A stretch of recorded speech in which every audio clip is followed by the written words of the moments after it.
चलो स्टार्ट करें। चलो हमारा चैप्टर चला था कॉस्टशीट। कॉस्टशीट का 5 क्लास हो गया, आज हमारा 6th क्लास है। और पहला 5 क्लास में जो पढ़े हम अज्यूम करते हैं तुम लोगों को सब याद होगा। हम लोग सीधा स्टार्ट करते हैं आज का क्लास।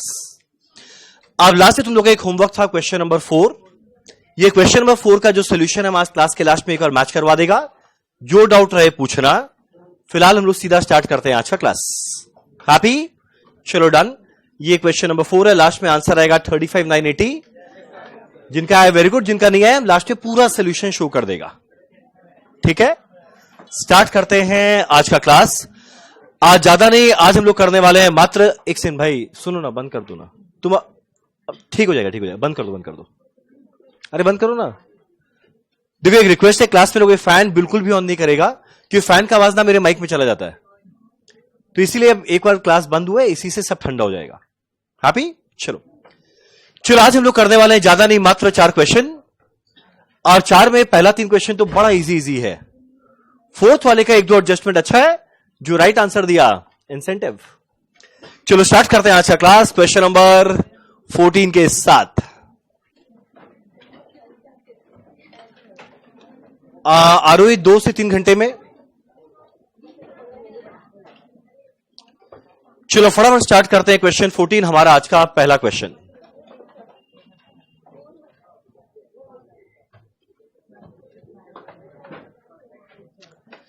चलो जरा देखिए क्वेश्चन 14 में क्या लिखा हुआ है।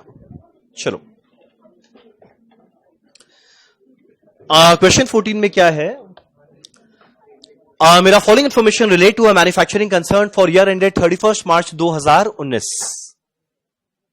ठीक, पहला line opening stock of raw material दे दिया, मेरा closing stock of raw material दे दिया, मेरा परचेज ऑफ रॉ मटेरियल भी दे दिया, तो रॉ मटेरियल कंज्यूम तक आ गए। अब आगे बोलता है फ्रेट इनवर्ड। अच्छा एक सेकंड, अगला है फ्रेट इनवर्ड। बोलो फ्रेट इनवर्ड किस में ऐड करेंगे? जब परचेज के वैल्यू निकालेंगे तो याद है लोडिंग अनलोडिंग फ्रेट सब ऐड करेंगे, तो मेरा परचेज के वैल्यू में 1 लाख रुपया भी ऐड किया जाएगा। चलो वेरी इजी। मेरा अगला लाइन है डायरेक्ट वेजेस। बेचारा क्लियर कट बता दिया डायरेक्ट वेजेस, कॉस्ट शीट का सेकंड लाइन। अब आगे बोलता है direct wages outstanding at the end of the year. बताओ जो आउटस्टैंडिंग डायरेक्ट वेजेस है इसका मतलब क्या? मेरा इस साल का डायरेक्ट वेजेस था पर पे नहीं हुआ, पर है तो इसी साल का, और अगर इसी साल का है तो इसमें ऐड करेंगे, तो मेरा डायरेक्ट वेजेस के वैल्यू में 1256 प्लस 150 दोनों आएगा। मेरा अगला आने वाला है factory overhead 20% of prime cost दिया हुआ है। ऐड करेंगे opening WIP less closing WIP दिया हुआ है। मेरा admin overhead related to production, ऊपर वाला एडमिन ओवरहेड दिया हुआ है। Distribution expense selling and distribution दिया हुआ है। ओपनिंग एफजी का यूनिट और वैल्यू दोनों दिया हुआ है। पूरे क्वेश्चन को करने का एकमात्र कारण है ये वाला लाइन। पूरा वर्ड पूरा लाइन ढंग से पढ़ना और बताना ये कहां जाएगा। क्या लिखा हुआ है? Sale of scrap of material. ये क्या हो रहा है?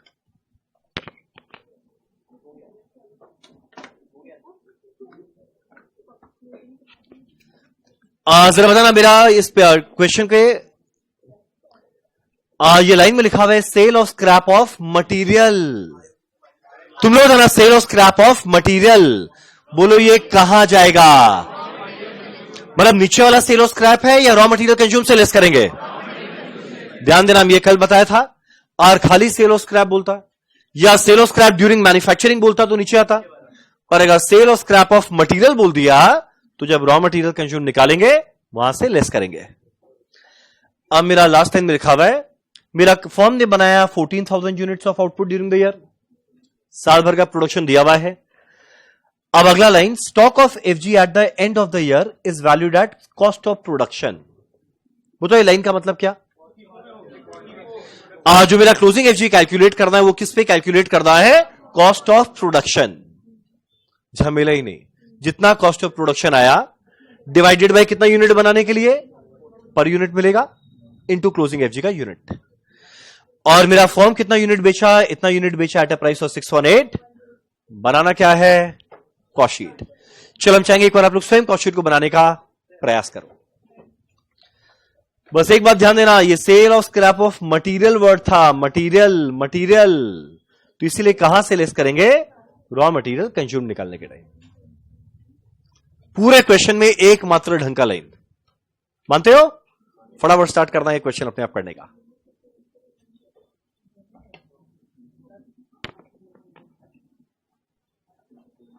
ऑफ कर लो, एसी ऑफ कर दो, वो तो पीछे से कर दो, वो 2 ग्रीन वाला कर लो।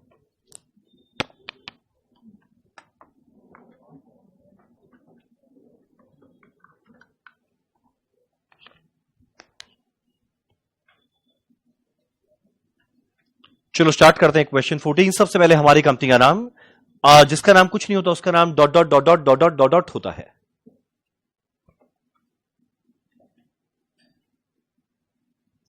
सर फ्रेट इनवर्ड कहां जाएगा? याद करना, जब परचेज का वैल्यू निकालेंगे परचेज का कॉस्ट आता है, अगला लोडिंग भी परचेज में जुड़ता है, अनलोडिंग भी परचेज में जुड़ता है, कैरेज इनवर्ड फ्रेट इनवर्ड भी परचेज में जुड़ता है। याद है मेरा बताया हुआ था? एक सेकंड, आज किसी का पहला क्लास? ये भगवान, आज भी किसी का पहला क्लास है? आज हमारा कौशिक का सेकंड आखिरी क्लास है, तो आज ज्यादा कुछ समझ में नहीं आएगा, कल भी ज्यादा कुछ समझ में नहीं आएगा, परसों से नया चैप्टर स्टार्ट होगा। हाँ चलो, cost sheet of product dot dot dot dot for year ended 31 March 2019।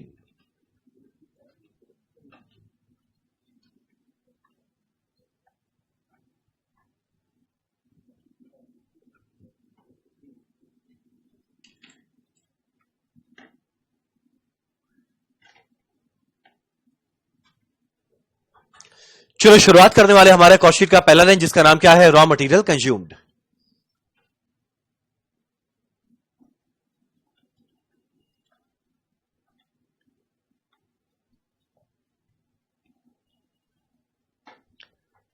ये कैसा आएगा? Opening stock of raw material. देखना, मेरा ओपनिंग रॉ मटेरियल 2,28,000।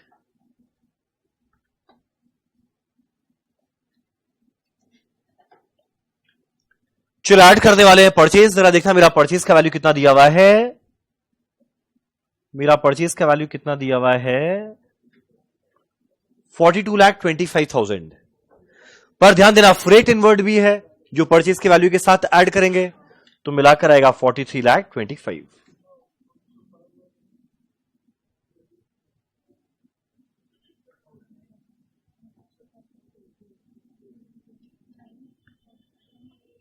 चलो माइनस करने वाले हैं closing stock of raw material. मेरे क्वेश्चन में क्लियर कट दिया हुआ है, देखना क्लोजिंग रॉ मटेरियल कितना दिया हुआ है? 3,05,000। अब एक जो चीज जो भूल से भी मिस मत कर देना, सेल और स्क्रैप ऑफ रॉ मटेरियल। खाली सेल और स्क्रैप बोलता नीचे आता, पर हमारे क्वेश्चन में बोले sale of scrap of material माने रॉ मटेरियल, वो यहां से लेस करेंगे। कितना है? 8,000।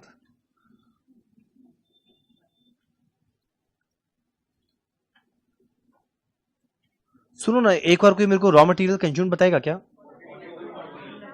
42,40,000 करेक्ट? सही बोलो ना? क्या मैंने सही लिखा? चलो हमारा कॉस्ट शीट का सेकंड लाइन आने वाला है डायरेक्ट वेजेस। जरा देखिए डायरेक्ट वेजेस कहां है?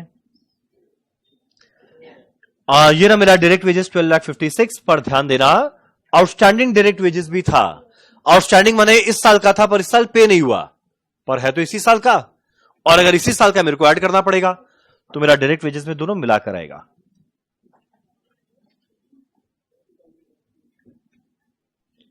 ये आएगा 12,56,000 प्लस 1,50,000। एक और ऐड करके देखता, ये वैल्यू मेरे हिसाब से आने वाला है 14,06,000। मानते हो? मानते हो? मानते हो? ठीक। अब अगला आने वाला है कॉस्ट शीट का तीसरा लाइन, डायरेक्ट एक्सपेंस। या रहेगा चार्जेबल एक्सपेंस या रहेगा ट्रेसेबल एक्सपेंस। जरा देखो कितना दिया हुआ है? वो नहीं दिया हुआ है। वो तो क्वेश्चन तो इजी सा है, बस गिन के 5-6 लाइन क्वेश्चन खत्म। चलो ये दोनों मिलाकर आ गया प्राइम कॉस्ट। देखना ये वैल्यू आएगा 56,46,000। चलो प्राइम कॉस्ट के बाद मेरे को ऐड करना है मेरा पहला ओवरहेड जिसका नाम क्या है, फैक्ट्री ओवरहेड। जरा देखिए फैक्ट्री ओवरहेड कितना,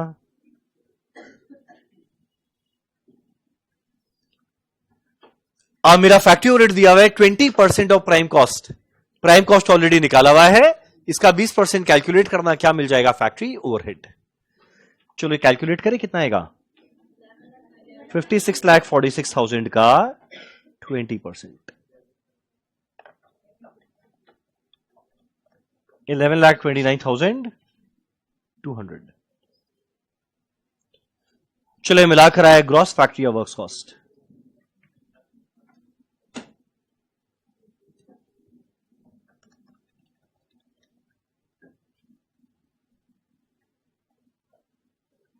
बोलो मैंने यहां तक सही लिखा। अब मेरा ग्रॉस फैक्ट्री वर्क्स कॉस्ट के बाद आने वाला है दो एडजस्टमेंट ऐड करेंगे, ओपनिंग डब्ल्यूआईपी लेस करेंगे क्लोजिंग डब्ल्यूआईपी। देखना क्वेश्चन में दोनों दिया हुआ है, कितना दिया हुआ है क्वेश्चन में, 192,500, 140,700। कर सकते हैं कशिश, तुम चाहो तो ऐसे भी कर सकते हैं, एकदम चलेगा। चलो ऐड करेंगे, ओपनिंग डब्ल्यूआईपी लेस करने वाले हैं क्लोजिंग डब्ल्यूआईपी, और ये वैल्यू दिया हुआ है 192,500 और मेरा क्लोजिंग का है 140,700।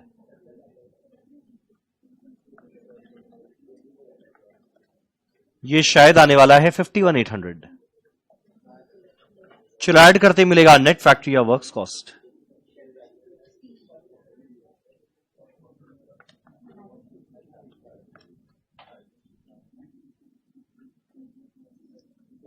सुनो ना, एक और आंसर मैच करो ना, मेरा सही चल रहा है ना अभी तक। मेरा नेट फैक्ट्री वर्क्स कॉस्ट 68,27,000। तुम लोग कर रहे हैं ना, सही कर रहे हैं ना। अब इसके बाद मेरा आने वाला है 5 नया खर्चा, मेरा पहला क्वालिटी कंट्रोल कॉस्ट। जरा देखो क्वालिटी कंट्रोल है क्या, नहीं, बस गिन के 4 ही तो लाइन बचा है। अब मेरा अगला आने वाला है रिसर्च एंड डेवलपमेंट, नहीं दिया हुआ। मेरा अगला है एडमिन ओवरहेड प्रोडक्शन नेचर, दिया हुआ है, कितना दिया हुआ है, 1,73,000। चलो एडमिन ओवरहेड आएगा, इशिका वैसा भी क्वेश्चन आएगा, वेट करो आएगा वैसा क्वेश्चन। चलो एडमिन ओवरहेड प्रोडक्शन नेचर,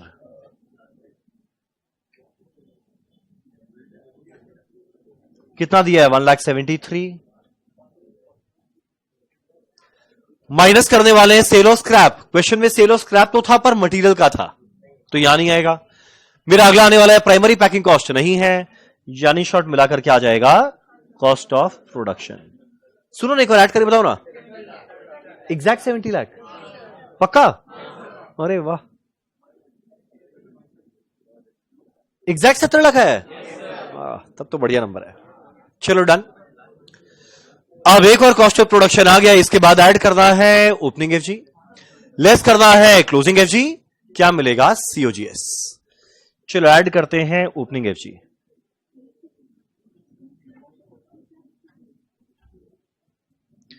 चलो ऐड करते हैं opening FG, opening FG, opening FG ये रहा, कितना दिया हुआ है, 6,08,500।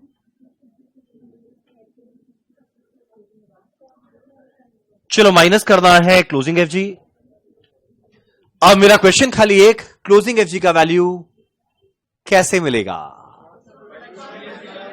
देखो बेचारा कितना क्लियर कट बताया, the stock of finish goods at the end of the year, यानी क्लोजिंग एफजी को पता है वैल्यू किस पर करना है, कॉस्ट ऑफ प्रोडक्शन, एकदम क्लियर कट बता दिया।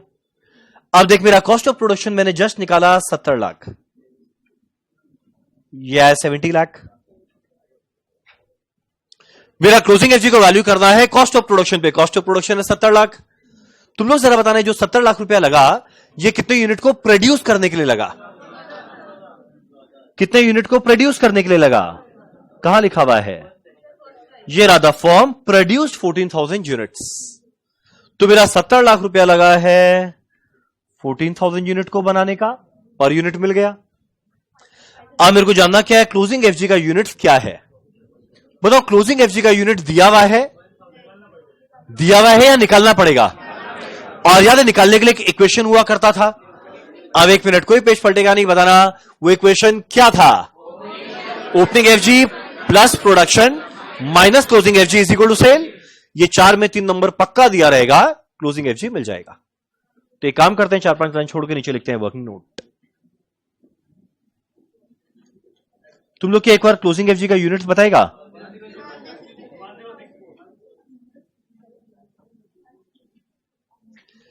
क्या एक बार कैलकुलेट करके क्लोजिंग एफजी का यूनिट्स बताओगे? आ गया, बस ये वैल्यू पुट करो, क्वेश्चन खत्म। कैसा लगा ये क्वेश्चन? इजी था या अच्छा था? और ये एग्जाम में कितना मार्क डिजर्व करता है? सही वाला कितना मार्क डिजर्व करता है? 5। सेम क्वेश्चन सेम नंबर के साथ एग्जाम में आया हुआ है 10 मार्क का। रंजन होता 2 नंबर का एमसीक्यू में देता। Calculate profit. चलो भैया, ओपनिंग एफजी का यूनिट दिया हुआ है 1217।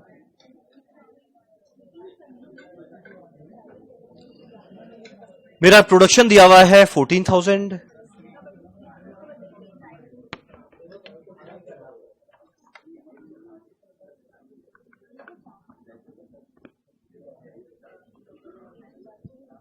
क्लोजिंग एफजी का यूनिट कैलकुलेट करना है। एंड सेल देखो दिया हुआ है 14,153। तो क्लोजिंग एफजी का यूनिट कैसे आएगा? ये माइनस वाला उधर गया, ये वाला इधर आके माइनस हो गया, तो ये बनेगा 1217 प्लस 14,000 माइनस 14,153, जो शायद आने वाला है 1064 यूनिट्स। क्या मैंने सही लिखा? क्या मैंने सही लिखा? चलो, मेरा क्लोजिंग एफजी का यूनिट आया 1064, इससे मल्टीप्लाई कर दे तो लिखना पता है वैल्यू कितना आ जाएगा?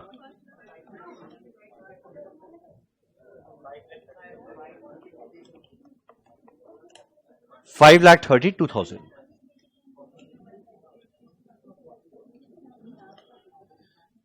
चलिए आएगा 76,500 ऐड कर। अरे एक सेकंड, तुम लोग अगर ऐसे बात करेगा तो हम बोले जा रहे, लोग अपना बोले जा रहे हैं।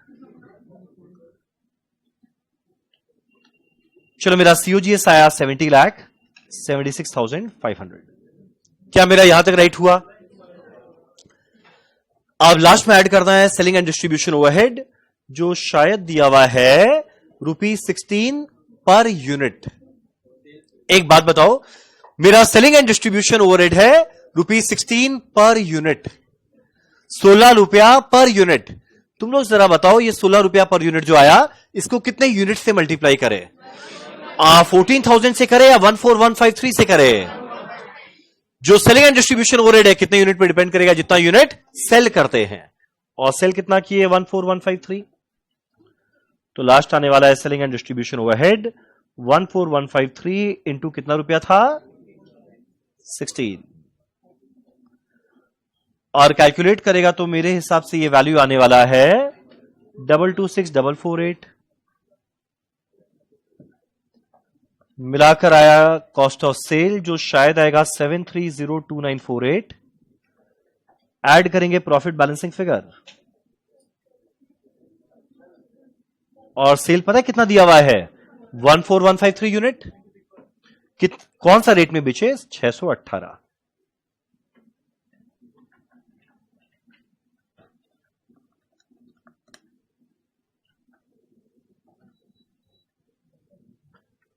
तो लिखना सेल वैल्यू आ गया, टोटल कॉस्ट आ गया, माइनस करते क्या आने वाला है? प्रॉफिट जाएगा 14,43,606। सुनो ना तुम लोग का ये प्रॉफिट जो लोग मेरे से पहले किए उन लोग का राइट हुआ? कैसा लगा क्वेश्चन? बस खाली एक चीज ढंग का था, sale of scrap of material, वो चोक खोल के देखना था। चलो डन, 4 में से पहला क्वेश्चन खत्म। Question 14 done. अगला करते हैं क्वेश्चन नंबर 15। तुम लोगों को याद है ना, कल इंसेंटिव क्लास है, कल हमारा चैप्टर खत्म होगा। लास्ट का 10 मिनट यहां पे कोई आकर 10 क्वेश्चन पूछेगा। और याद है ना चिट बताया था 500 रुपया, 1000 रुपया, 2000।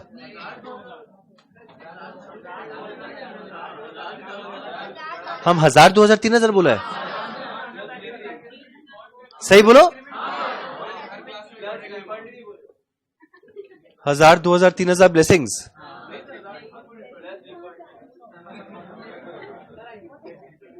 अच्छा हाँ, आईफोन उसको देना है ना, ऑलरेडी हमारा बात हुआ है, उसको मेरे पे विश्वास है। चलो डन, स्टार्ट करते हैं हमारा आज का सेकंड क्वेश्चन, क्वेश्चन नंबर 15। चलो भैया फटाफट तुम लोग क्लासिफाई करके बताना है कौन सा आइटम कहां पर जाने वाला है। ठीक, ये कलर थोड़ा अलग हो गया ना। चलो एनीवेज देखते हैं। चलो चलो चलो, the following details are available from the books of R limited for year ended 31 March 2020। जब कोई प्रॉब्लम होता है ना, वो एक ही दिन में सारा आता है। तुम्हारे कॉलेज में प्रॉब्लम होता है?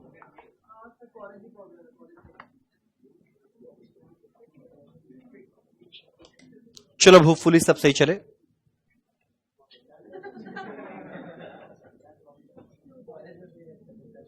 चलो सही है, देखो चलो हमारा पहला लाइन है परचेज ऑफ रॉ मटेरियल। क्या निकालने में काम आएगा? Raw material consumed. अब मेरा अगला है कंज्यूमेबल मटेरियल। तो देखा कंज्यूमेबल मटेरियल का मतलब क्या? हाँ क्या? अब आइदर वर्ड यूज करेगा कंज्यूमेबल मटेरियल, या बोलेगा कंज्यूमेबल्स, या बोलेगा स्टोर्स एंड स्पेयर पार्ट। सबका मतलब एक ही होता है। तो आइदर वर्ड यूज करेगा कंज्यूमेबल्स, या वर्ड यूज करेगा कंज्यूमेबल्स, खाली कंज्यूमेबल्स, या बोलेगा स्टोर्स एंड स्पेयर पार्ट। ये तीन में कोई भी अगर एक वर्ड यूज करे, सबका मतलब एक ही है। कोई मेरे को बताएगा कंज्यूमेबल या स्टोर्स एंड स्पेयर पार्ट कौन से ओवरहेड का पार्ट बनेगा? कहां जाएगा? Factory overhead. मेरा अगला है डायरेक्ट वेजेस। सबको पता है डायरेक्ट वेजेस कहां जाएगा। मेरा अगला है कैरेज इनवर्ड। अब एक मिनट, जिससे मुझे खाली वही बताएगा कैरेज इनवर्ड कहां जाने वाला है। बताने वाली है आप। यस मैं।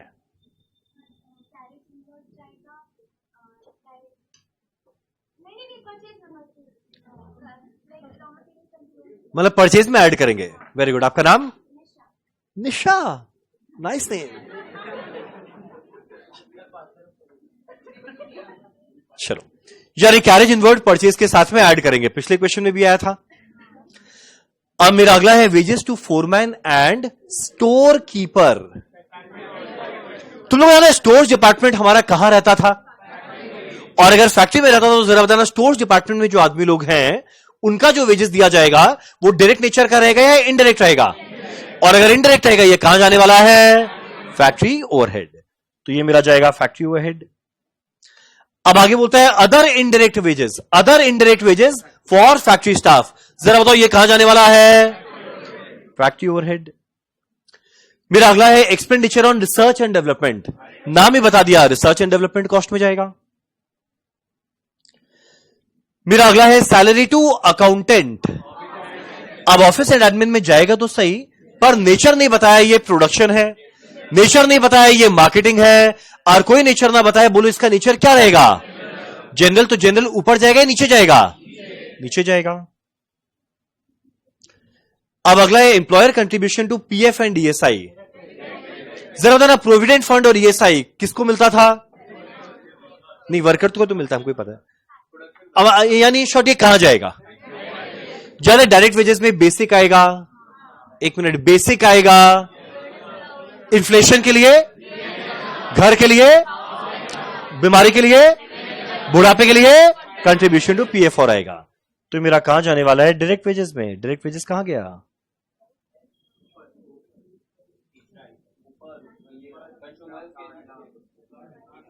हाँ ये रहा, ये रहा, ये रहा। चलो ये रहा डायरेक्ट वेजेस के साथ। सोचो कितना घुमा फिरा के दिया है, इधर उधर इधर उधर। अब अगला लाइन। अब मेरा अगला है cost of power and fuel. अब पावर एंड फ्यूल का दो ट्रीटमेंट हो सकता है। बोलो क्या? इधर दिखाएंगे डायरेक्ट एक्सपेंस में, या दिखाएंगे फैक्ट्री ओवरहेड। तुम लोग बताओ कहां दिखाना चाह रहा है? लड़ना नहीं है, एक दिखा के खत्म करो, नोट देके।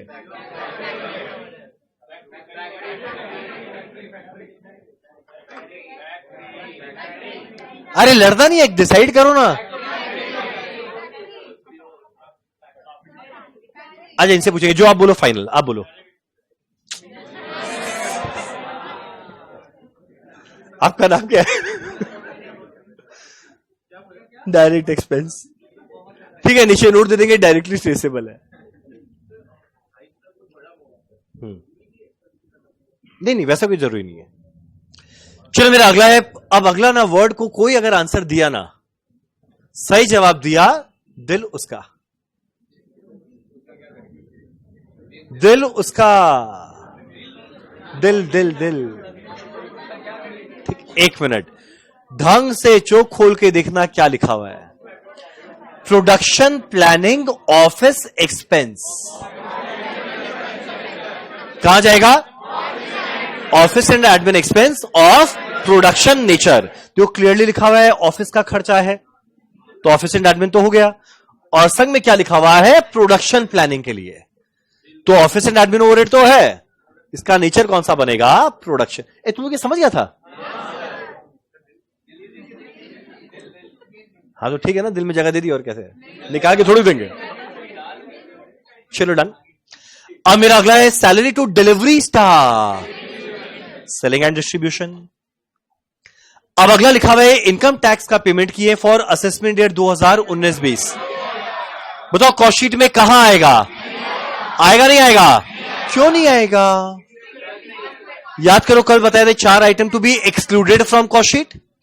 याद है? Abnormal loss, bad debt PBDD, income tax, non operating expense. तो इनकम टैक्स बनाने का खर्चा थोड़ी ना है, ये तो प्रॉफिट का आया उस पर टैक्स दिए, तो ये मेरे कॉस्ट शीट का पार्ट नहीं बनेगा। अब अगला 1 2 3, हां, अब अगला जो 3 लाइन एक संग देख के बताओ। Fees to statutory auditor, fees to cost auditor, fees to independent director. तुम लोग बताओ ये कहां जाएगा?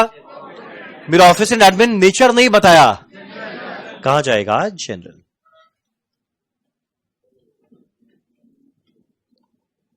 अब ऐसे ऑडिटर बहुत तरह का होता है, stat auditor, tax auditor, cost auditor, बहुत तरह का होता है। कोई भी ऑडिटर रहे, इवेंचुअली वो अपना रिपोर्ट, एक सेकेंड, इवेंचुअली वो अपना रिपोर्ट सबमिट करने वाला है हेड ऑफिस में, और रिपोर्ट सबमिट करेगा हेड ऑफिस में, पैसा मिलेगा हेड ऑफिस से। बोलो नहीं, बताते इसका मतलब क्या? 1 मिनट रुक जाओ। अब मेरा अगला है donation to PM national relief fund. तो कॉस्ट शीट में किस टाइम में आएगा? आएगा नहीं आएगा? याद करो, item to be excluded donation कल बताए थे। अब अगला value of sale, sale value दिया हुआ है। अगला इन्वेंट्री दिया हुआ है 1 अप्रैल, RMWIPFG। इन्वेंट्री दिया हुआ है 31 मार्च, RMWIPFG, ओपनिंग क्लोजिंग। बनाना क्या है? Cost sheet. डन। चलो हम चाहेंगे एक बार आप लोग स्वयं बनाने का प्रयास करें। आपको समय मिलता है 10 मिनट। देखो, फोरमैन क्या होता है ये तुम लोग को अभी नहीं पता, बता देगा। स्टोर कीपर तो पता है क्या होता है? स्टोर कीपर माने जो स्टोर डिपार्टमेंट का आदमी है उसका। अब जो स्टोर डिपार्टमेंट के अंदर में आदमी है वो स्टोर्स वाले का आदमी, उसका वेजेस डायरेक्ट है क्या इनडायरेक्ट? और अगर जैसी वर्ड इनडायरेक्ट आए कहां जाएगा? Factory overhead. और हम बताएंगे इसका मतलब। हाँ बता देंगे, सब ध्यान है। तो कंज्यूमेबल मटेरियल बोले या कंज्यूमेबल्स बोले या स्टोर्स एंड स्पेयर पार्ट बोले, एक ही बात होता है। स्टोर्स एंड स्पेयर पार्ट का एक और नाम है कंज्यूमेबल मटेरियल। ठीक, तो जैसे stores and spare part factory overhead में जाएगा, कंज्यूमेबल भी वही है, फैक्ट्री ओवरहेड में जाएगा।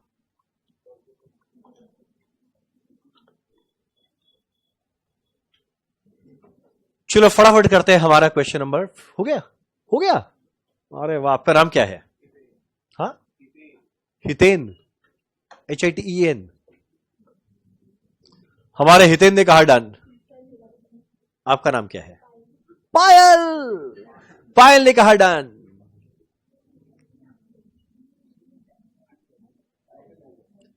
हमारे हिमेश ने तो आंसर बता दिया, 24,02,400।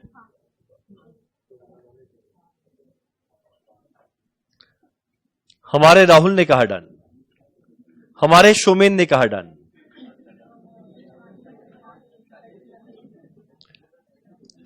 अक्षिता जी ने कहा डन। वंशिका जी ने कहा डन। तुमने एक बात रियलाइज किया, कोई भी लड़की लोग का नाम लेता है ना, लास्ट में जी लगाता है। इतना respect. Vanshika ji, Akshita ji, Payal ji, cutie ji, oh sorry sorry sorry sorry, cutie cutie cutie, sorry.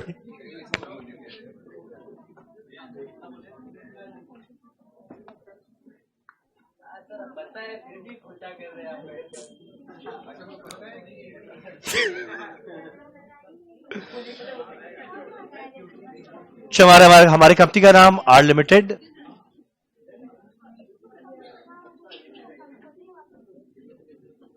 Cost sheet of product dot dot dot dot for year ended 31 March 20।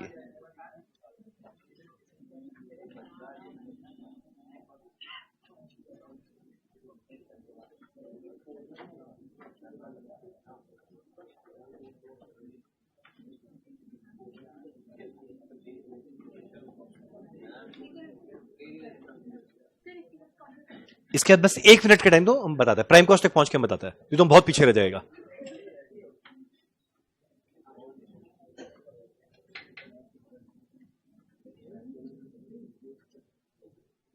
चलो, मेरा रॉ मटेरियल कंज्यूम्ड आएगा, opening stock of raw material.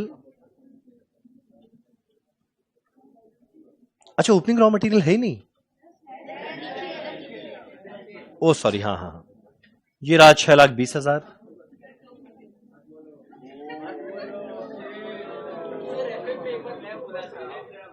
Sir चोक खोल के देखिए, फिर हम क्या किया था। चलो, किसने कहा चोक खोल के देखिए, कौन कौन, कौन है कशिश?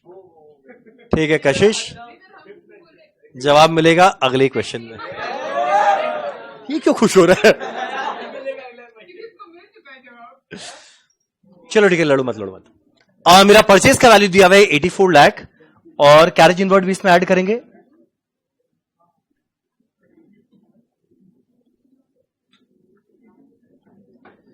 चलो ऐड करते ही वैल्यू क्या आएगा, 85,72,600। अब देखो, क्वेश्चन करने के दौरान ना कोई भी लाइन आइटम तुम लोगों को लगे ना ये अच्छा लाइन आइटम था, उसको आइडेंटिफाई मार्क या हाईलाइट कर लेना, ताकि रिवीजन करने के समय उस पर फोकस गया, काम हो गया। 95% ऑफ क्वेश्चन तुम लोग सही करेगा ही करेगा, कोई गिना चुना 1-2 लाइन आइटम अच्छा रहेगा, उसको मार्क करो, उसी को ध्यान रखना है खाली। चलो अगला माइनस करने वाले हैं closing stock of raw material. कितना दिया हुआ है, 4,60,000। क्या मिलने वाला है, रॉ मटेरियल कंज्यूम्ड।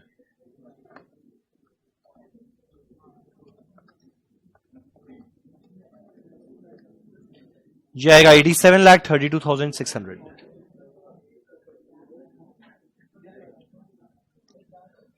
चलो मेरा अगला आने वाला है डायरेक्ट वेजेस। अब डायरेक्ट वेजेस में देखना क्वेश्चन में क्या वैल्यू है, क्लियर कट दे दिया। कितना दिया हुआ है डायरेक्ट वेजेस, जरा देखना। ये देखो 60 लाख दिया हुआ है डायरेक्ट वेजेस, और संग में प्रोविडेंट फंड में जो जा रहा है वो भी डायरेक्ट वेजेस का पार्ट बनेगा, तो वो भी हम लोग डायरेक्ट वेजेस के साथ ऐड करेंगे। कितना वैल्यू है, 7,20,000। तो 60 लाख प्लस 7,20,000, यह आएगा 67,20,000। क्या मैंने सही लिखा? अब मेरा अगला क्वेश्चन उठता है, हमारे क्वेश्चन में क्या डायरेक्ट एक्सपेंस दिया हुआ है, कहां था? अच्छा हाँ, थैंक्स टू वो हम लोग डायरेक्ट एक्सपेंस मान लिए हैं। चलो मेरा पावर एंड फ्यूल को हम लोग डायरेक्ट एक्सपेंस माने, नीचे नोट जरूर देना कि हम लोग इसको डायरेक्टली ट्रेसेबल माने।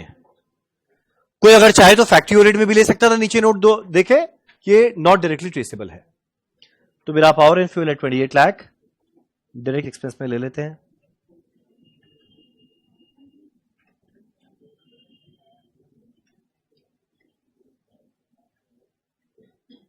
देखो हिमेश, बेटर है एग्जाम में अलग अलग लाइन आइटम डिटेल कॉलम में लिख के टोटल बाहर करना। चलो तीनों मिलाकर आएगा प्राइम कॉस्ट 1,82,52,600। क्या मैंने यहां तक सही लिखा? बोलिए सर, बोलिए बोलिए बोलिए, क्या मैंने यहां तक सही लिखा? कोई झमेला? ठीक है। अब मेरा अगला बारी आता है फैक्ट्री ओवरहेड।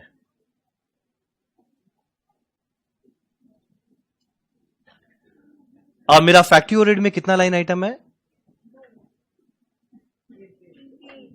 3 लाइन आइटम है, एक कंज्यूमेबल। मेरा अगला फोरमैन और स्टोर कीपर का सैलरी। स्टोर कीपर यानी स्टोर्स डिपार्टमेंट में जो आदमी बैठा है, और जो स्टोर्स में आदमी बैठा है उसका वेजेस डायरेक्ट तो रहेगा नहीं, वो तो प्रोडक्शन वाले का डायरेक्ट रहता है, वो इनडायरेक्ट है। इनडायरेक्ट आती है फैक्ट्री ओवरहेड।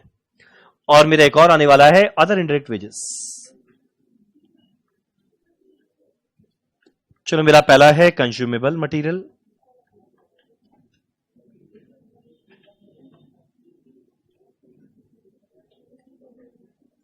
$4,80,000। मेरा अगला है wages to foreman store keeper.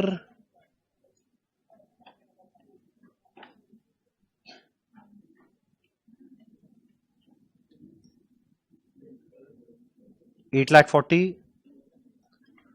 और मेरा अगला है other indirect wages to factory staff 135।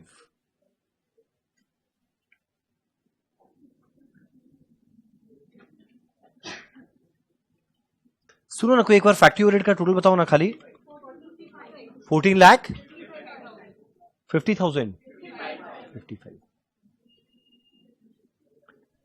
चलो, मिलाकर आएगा ग्रॉस फैक्ट्री या वर्क्स कॉस्ट 1,97,07,600।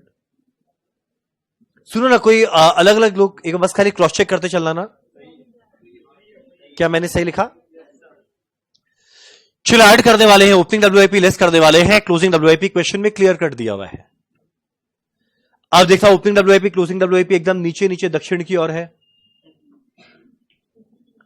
784 और 6,64।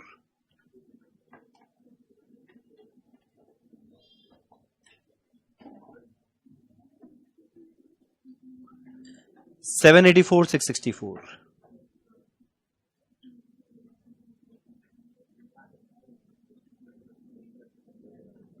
चलिए, आएगा 1,20,000। ऐड करते क्या मिलने वाला है? नेट फैक्ट्री या वर्क्स कॉस्ट। इसके बाद कौन सा करना है, बस एक सेकंड में बताते हैं। क्या है? 19,827,600। क्या मैंने यहां तक सही लिखा?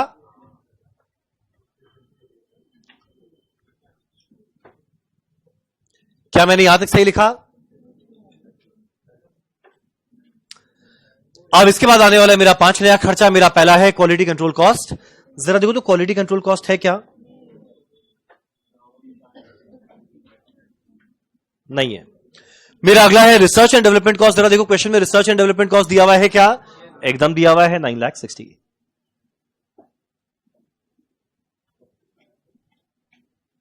मेरे को लगता है जो लोग का फटाफट होता है ना, तुम लोग इतना सुंदर से मेरे जैसे दिखता नहीं है। तुम लोग ब्रैकेट में ऐड वैड करके ऐसे कैलकुलेटर में कर देता होगा। ठीक, कितना गंदा है, खुद समझ रहा है। चलो, अब मेरा अगला है एडमिन ओवरहेड प्रोडक्शन नेचर। अब जरा देखो तो एडमिन ओवरहेड प्रोडक्शन नेचर है क्या? एडमिन ओवरहेड प्रोडक्शन नेचर है क्या? है। Production planning office expense, office का खर्चा, प्रोडक्शन नेचर कितना है? 12,60,000।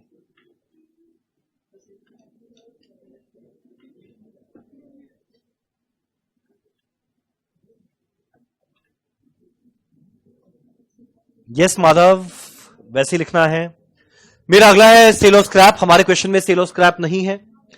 मेरा अगला है प्राइमरी पैकिंग कॉस्ट। क्वेश्चन में वो भी नहीं है। यानी शॉर्ट मिलाकर क्या बन जाएगा? Cost of production.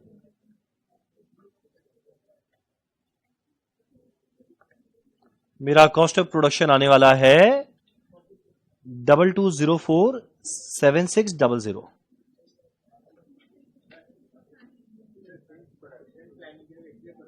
हाँ, correct correct correct, word production आ गया ना इसलिए। क्या मैंने यहां तक सही लिखा? चलो, ऐड करने वाले हैं ओपनिंग एफजी, लेस करने वाले हैं क्लोजिंग एफजी। देखना एकदम नीचे दिया है 14,40,000, 9,80,000।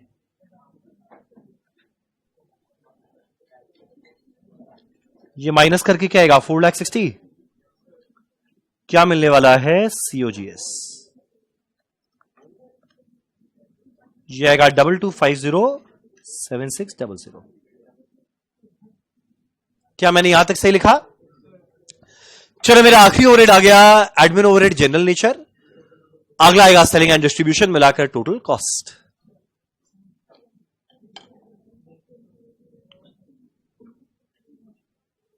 तुम लोग क्रॉस चेक कर रहे हैं ना?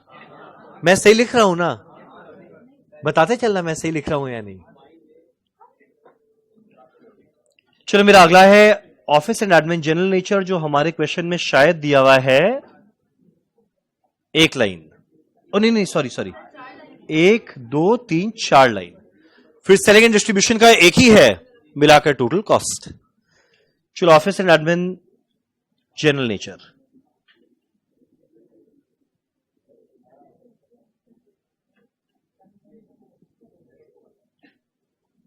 ये एक लाइन बैठ बैठ के डिटेल कॉलम में लिखना हमको बहुत इरिटेटिंग लगता है। ज्यादा अच्छा लगता है ब्रैकेट में लिख देना। नहीं, एग्जाम में डिटेल कॉलम में अलग अलग लिखना होगा। अनलेस कोई 40 लाइन का क्वेश्चन आ जाए भूल चूक से, तब ब्रैकेट में लिखना। जनरली एग्जाम में 15 लाइन के ऊपर आएगा नहीं, तो डिटेल कॉलम में लिखना है, क्योंकि 10 नंबर का क्वेश्चन है और 10 नंबर एकदम फ्री का, क्यों छोड़े। हम फिलहाल ब्रैकेट में लिख दे। इतना ज्ञान तो बांट दिया। अब देखो, पहला है सैलरी टू अकाउंटेंट, कितना दिया हुआ है? 7,20,000 प्लस। मेरा अगला ऑडिटर का फीस या ऑडिट फीस, एडमिन ओवरहेड। अगला डायरेक्टर का remuneration, office and admin overhead. चलो, 180, 89, 40।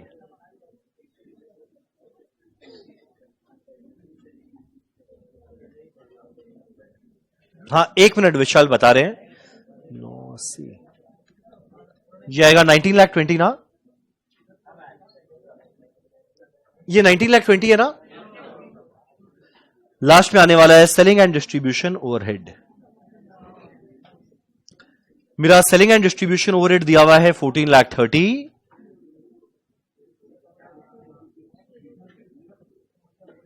मिला के टोटल कॉस्ट या कॉस्ट ऑफ सेल कितना बोला? 25857600। चलो, ऐड करेंगे प्रॉफिट बैलेंसिंग फिगर।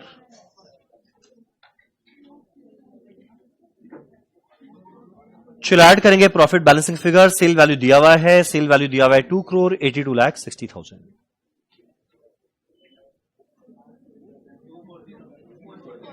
24,000। क्या मैंने सही लिखा?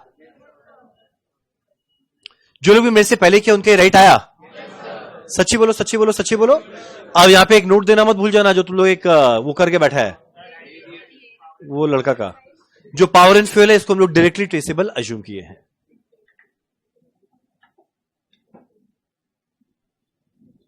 We have assumed power and fuel as directly traceable.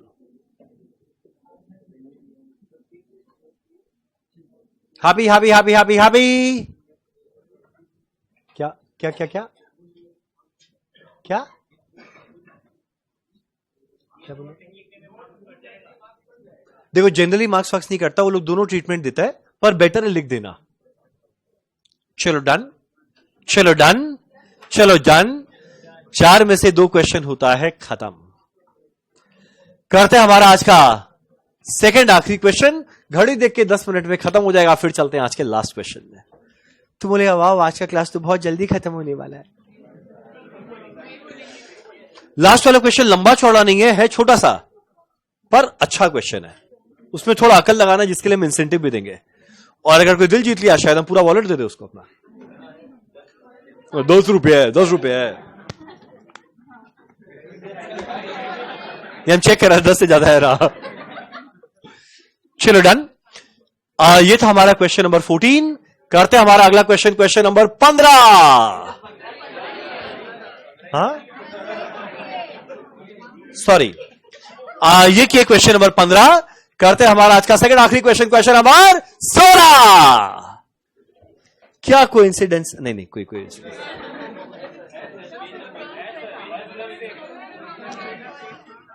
Sir आप टेस्ट कितने चैप्टर खत्म होने पर लेंगे? 3 चैप्टर खत्म होने पे। हमको लगता है विशाल बहुत एक्साइटेड है टेस्ट के लिए। पहला टेस्ट में सब एक्साइटेड रहते हैं।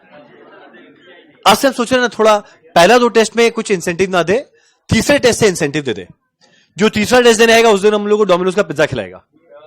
इस बहाने आए तो सही कोई।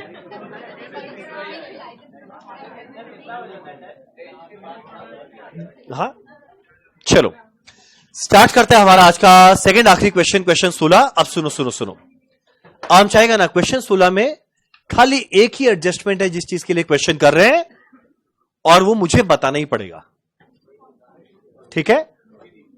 बाकी पूरा क्वेश्चन महा लल्ली है, माना सुपर लल्ली है। पढ़े? चलो सर ऑनलाइन वालों का क्या, किस चीज में?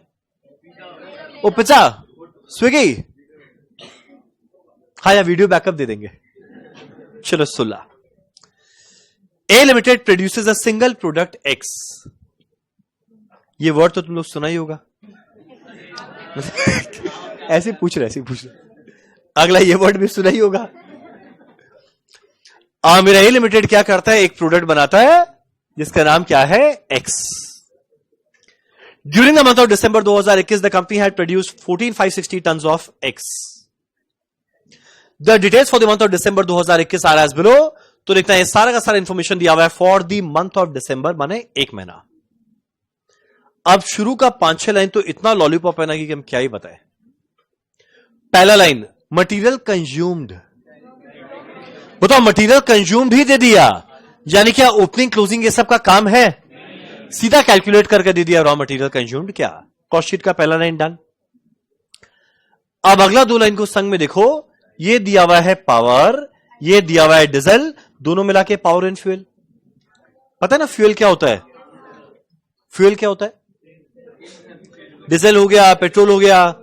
अभी गडकरी जी कर रहे हैं ना, इथेनॉल मिला दो, वो पता नहीं क्या कर दो, हवा में उड़ने वाला बस बनाएंगे। कल वो बोले हवा में उड़ने वाला बस। सर हमारे यहां तो स्विगी है ही नहीं। भाई ये कौन सी गांव का है?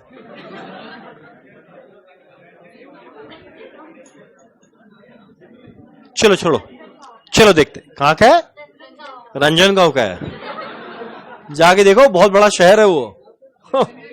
यस, नाम में गांव में से क्या फर्क पड़ता है? क्या?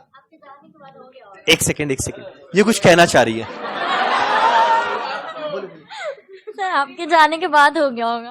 बोलिए सर आपके जाने के बाद एक बहुत बड़ा शहर हो गया होगा, इसके लिए आप डिजर्व करते हैं। क्या? क्यों भाई? मेरा पैसा मेरा मन नहीं दे। अरे ठीक है, क्लास में सोचेगी क्या करना है। चलो अब देख, मेरा पावर का खर्चा दिया हुआ है, मेरा पावर का खर्चा दिया हुआ है 13,000 kWh। अच्छा एक सेकेंड, kWh क्या होता है?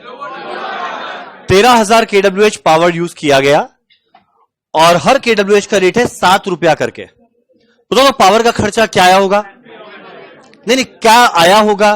कितना रुपया आया होगा? 13,000 kWh एट द रेट 7, तो 13,000 इंटू 7 कितना आएगा? 91,000। मेरा अगला डीजल का दिया हुआ है 1000 लीटर डीजल यूज किए एट द रेट 93 पर लीटर, कितना आएगा? 93,000। अब मेरा ये खर्चा पावर एंड फ्यूल है, तुम लोग डिसाइड करो कहां लेके जाना है। कहां लेके जाना है?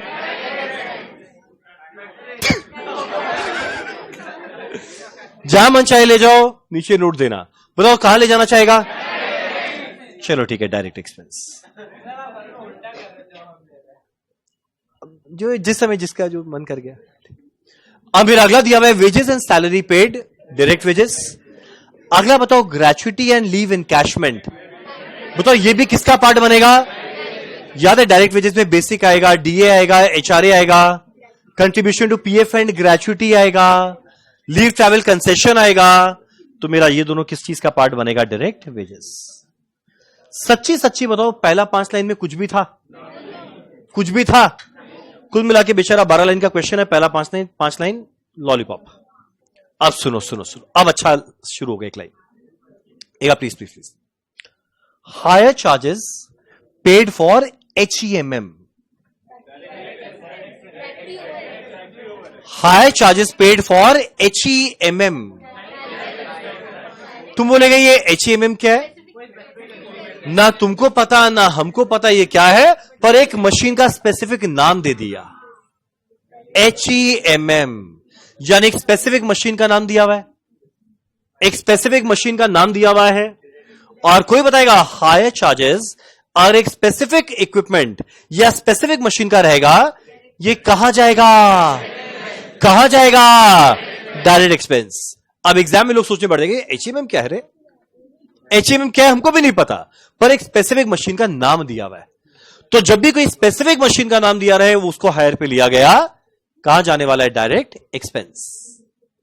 एक मिनट, 6 एग्जांपल दिया था हम डायरेक्ट एक्सपेंस का। किसी को भी 6 का 6 एग्जांपल ध्यान है? ध्यान है, बताइए क्या? Royalty on production, cost of mould, high charge of specific equipment, map and design, job charges. अब तो डिजर्व करते हैं 500। चलो डाल देगा, पैसा देने का बहाना चाहिए मुझे।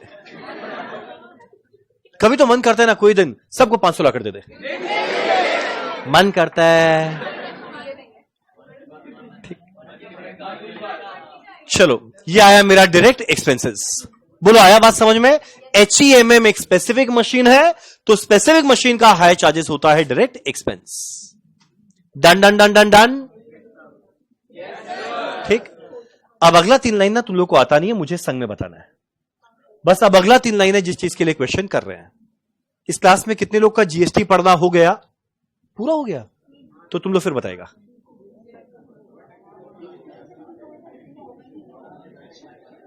चलो पॉइंट नंबर 7, 8, 9 अब हम चाहेगा ना, एक बार प्लीज सबको शांत रहना।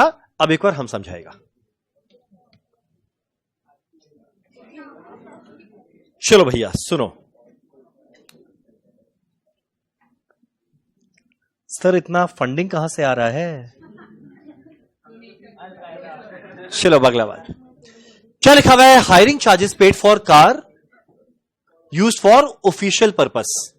पहले तो तुम लोग के हिसाब से नाम से समझ में आएगा ये मेरा कौन सा ओवरहेड का पार्ट होना चाहिए?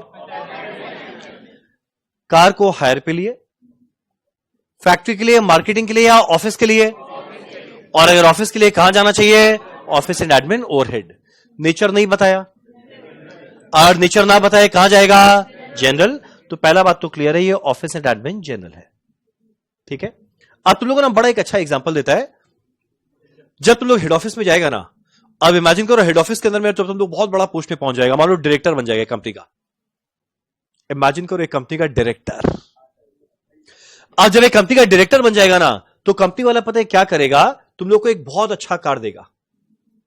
क्या बोलेगा? जब आप घर से ऑफिस आए या ऑफिस से घर जाए, या मान लो किसी क्लाइंट से मिलने जाना है, कोई में भी जाना है, आप प्लीज ओला उबर मत करिएगा, हमारे कंपनी के डायरेक्टर हैं। तो वो लोग क्या करेगा? एक बहुत ही अच्छा कार उसको दे देगा कि आप कोई भी ऑफिस के काम के लिए हमारे इस कार को यूज करना। आप 2 ऑप्शन है, इधर ये गाड़ी खरीद के देगा, अगर गाड़ी खरीद के दिया तो डेप्रिसिएशन बनेगा खर्चा,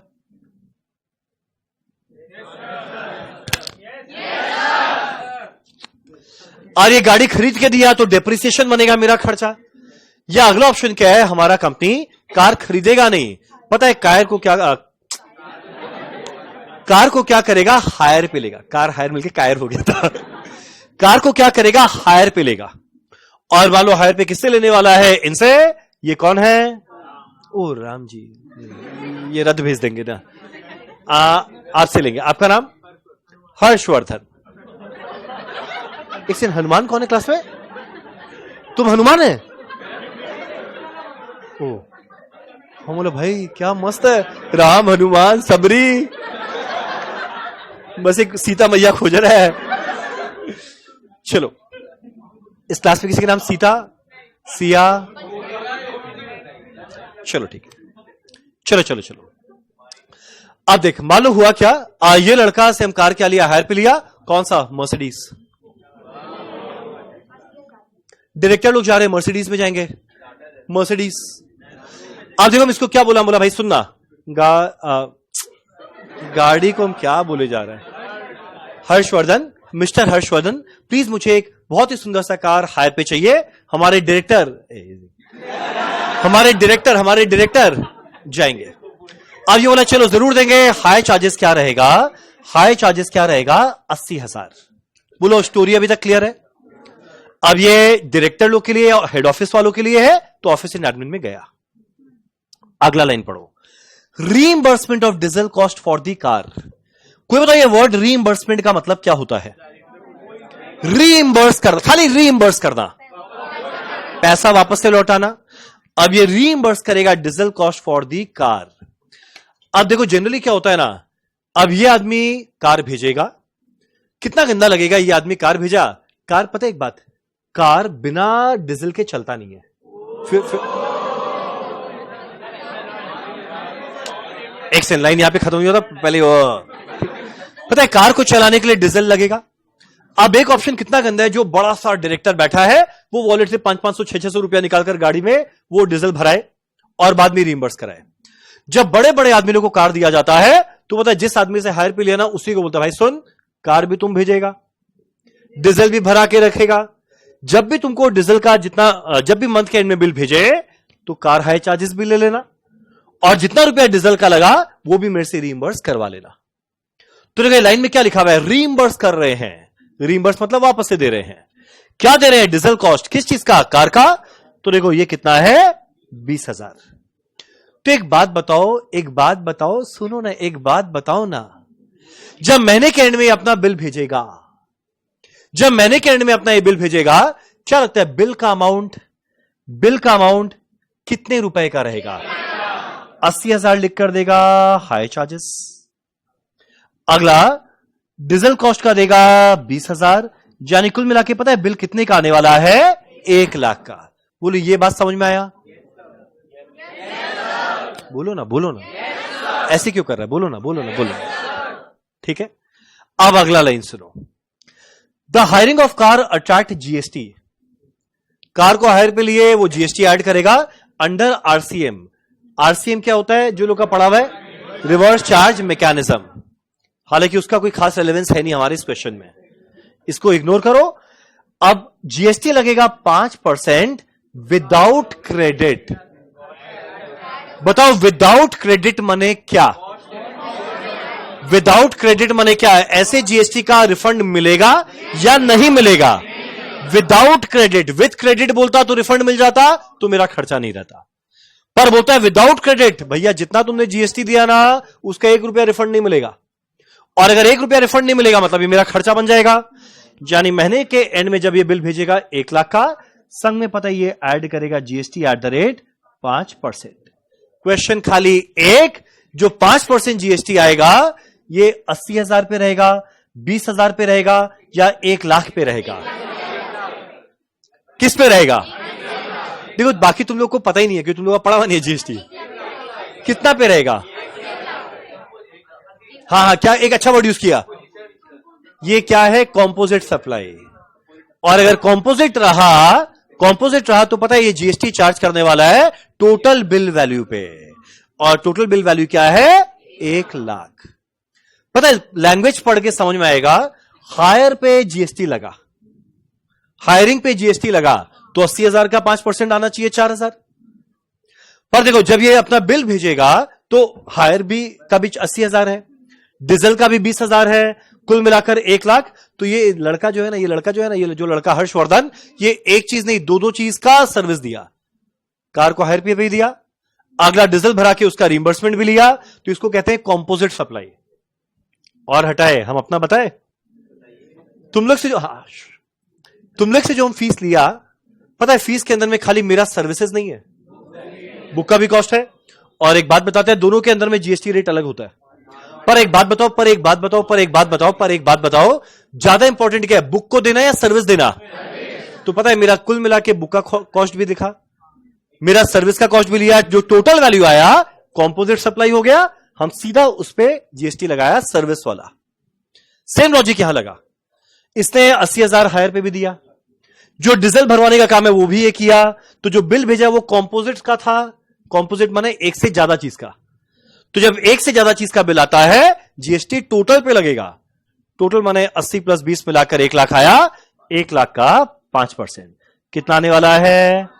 5,000। बोलिए सर। जैसे यहाँ पे वो जो हायरी है वो कैसे रिएम्बर्स करेगा? समझिए हम गोलाबाड़ी पेट्रोल पंप में गए, वो जाएगा उस समय पेट्रोल मतलब मेरा कोई दूसरे पेट्रोल पंप में भराने का दूसरे नहीं, ऐसे नहीं होता। ये गोलाबाड़ी का है। ना ऐसे नहीं होता। हर पेट्रोल पंप में जाके रुपया देगा। ये अपना पेट्रोल भराते जाएगा।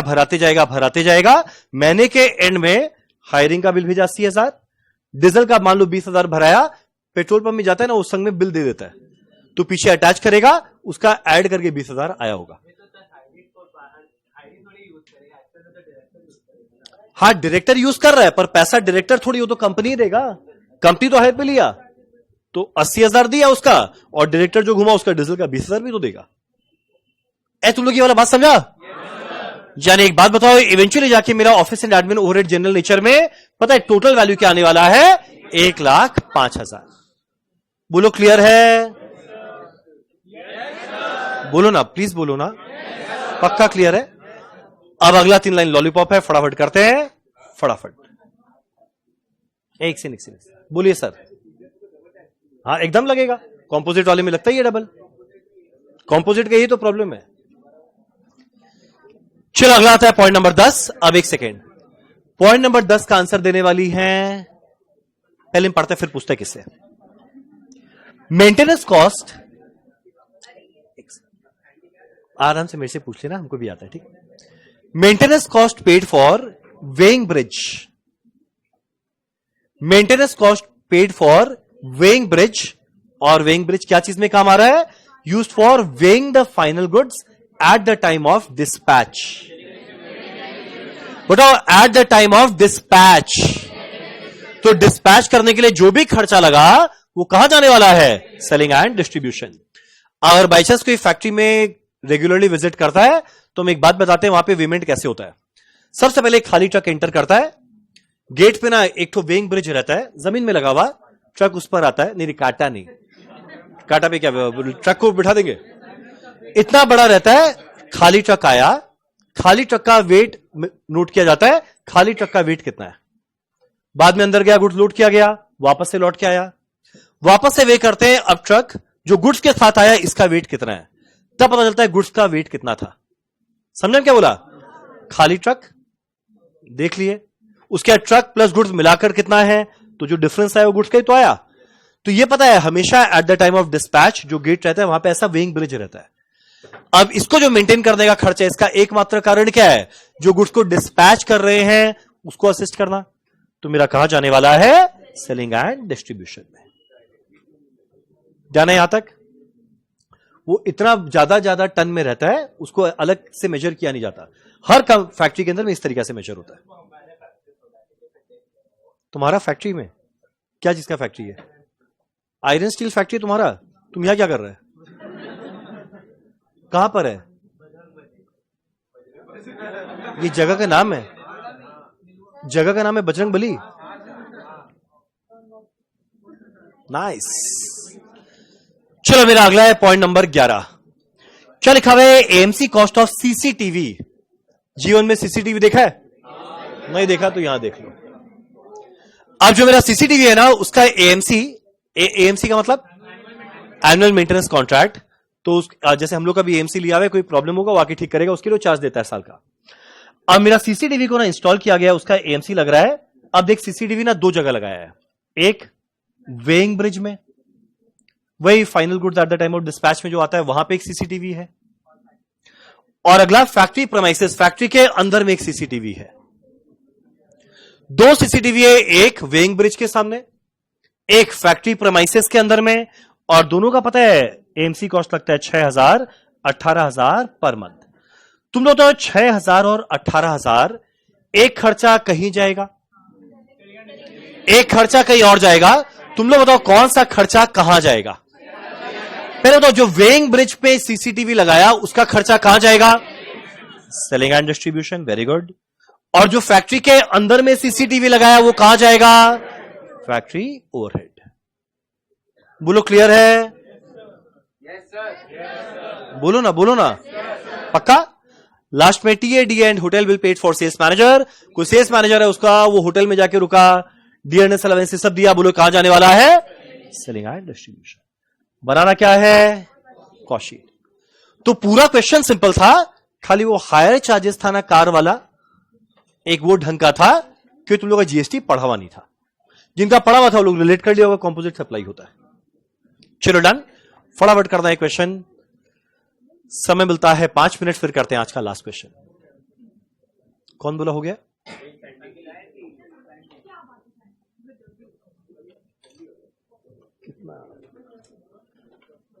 चलो डन, फटाफट करते हैं क्वेश्चन 16। कंपनी का नाम दिया हुआ है ए लिमिटेड।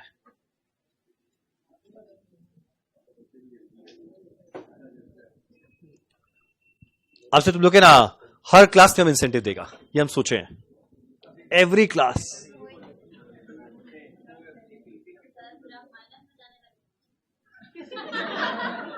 क्या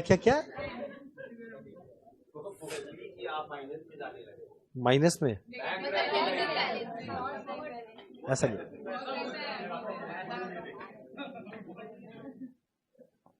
चलो कॉस्ट शीट ऑफ प्रोडक्ट का नाम दिया हुआ है क्या? X. For month of December 2021।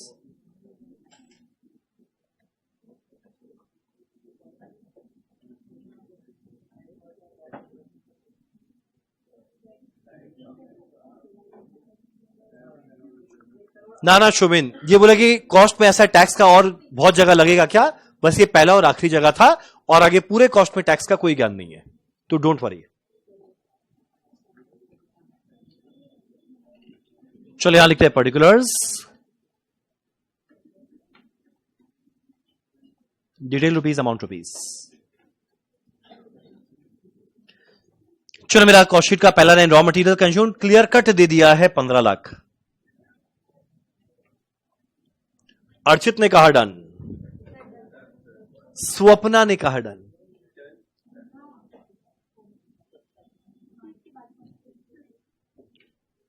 अरे भैया एक करने दो तो हम पहला नहीं लिखते, अगला क्वेश्चन कौन सा? चलो रॉ मटेरियल कंज्यूम्ड है 15 लाख।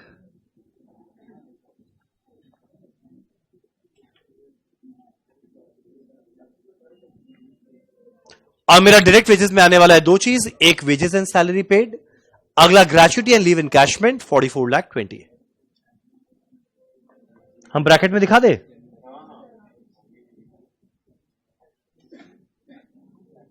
भाई ये तो बहुत बड़ा वैल्यू आ रहा है,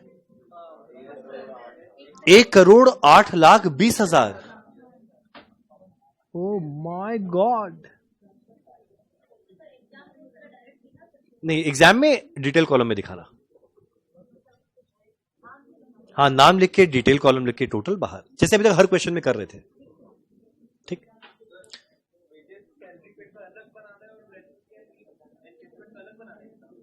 हाँ अलग, दोनों डिटेल कॉलम में टोटल लिख के बाहर।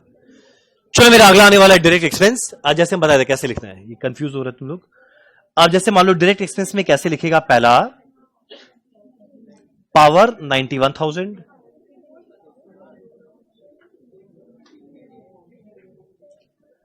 मेरा अगला डीजल 93,000,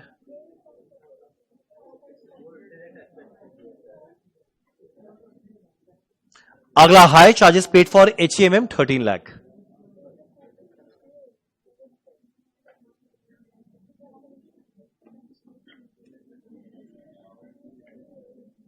सुनो ना एक बार, ये तीनों को ऐड करके बताओ ना। 14,84,000। समझा? कहां गया? ऐसे डिटेल कॉलम में लिख के टोटल बाहर। डायरेक्ट वेजेस का वैल्यूम गलत लिखे, नहीं इसमें ग्रेच्युटी वाला भी ऐड होगा ना।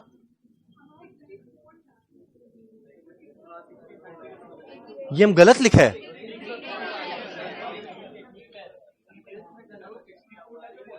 $64 लाख और 40।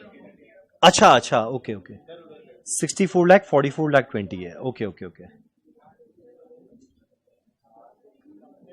हाँ नहीं बट स्टिल है तो गलत ही ना। चलो डन। जैसे तीनों को ऐड करेंगे मिलाकर आने वाला है prime cost.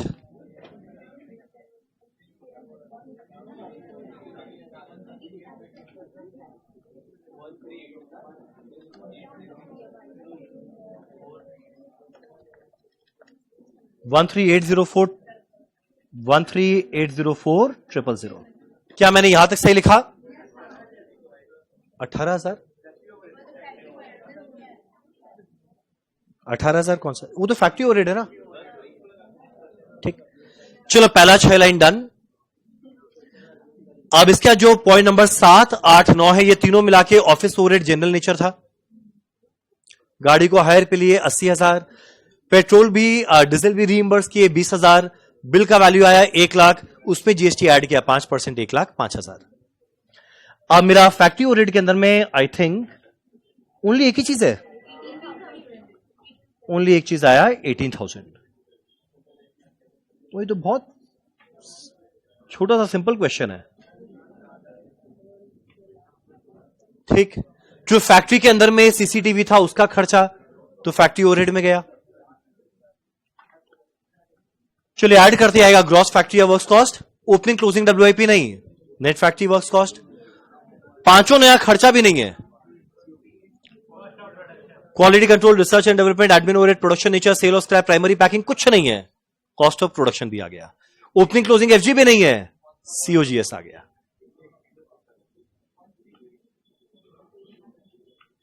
Net factory cost बोलो या सीओपी बोलो या सीओजीएस बोलो, सब एक ही है। कितना आएगा? 138,22,000।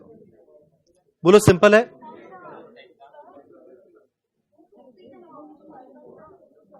नहीं, ये तो for the month of December ही तो है, एक महीने का ही तो था। नहीं, तुम चाहो तो अच्छा, ये तुम ये वाला बोल रहे हैं क्या? नहीं नहीं, सारा सारा, हाँ नहीं, सीओपी सीओजीएस चलेगा। अब इसके ऐड करने वाले हैं एडमिन ओवरहेड जनरल नेचर और सेलिंग ओवरहेड। चलो अगला ऐड करते हैं एडमिन ओवरहेड जनरल नेचर। अब मेरा एडमिन ओवरहेड जनरल नेचर में एक ही चीज है ना, ये कार का हाई चार्जेस और कुछ नहीं है ना। ठीक, तो इसमें 80,000 हायर का खर्चा, डीजल का 20,000 मिलाकर आया 1 लाख। अब ये 1 लाख रुपए का बिल भेजा, कॉम्पोजिट सप्लाई हुआ, इस पे जीएसटी ऐड करेंगे 5%, कितना आएगा? 1,05,000। पूरे क्वेश्चन का एकमात्र ढंग का लाइन ये था। और जिनका तुम लोग का जब जीएसटी पढ़ना हो जाएगा तब तो ये ऑब्वियस बात लगेगा। ठीक, चलो आखिरी है सेलिंग एंड डिस्ट्रीब्यूशन ओवरहेड। कितना है सेलिंग एंड डिस्ट्रीब्यूशन ओवरहेड? एक हमारा वेइंग ब्रिज का 7,000, एक वेइंग ब्रिज का 6,000 और सेल्स वाले का 16, 7, 6, 16।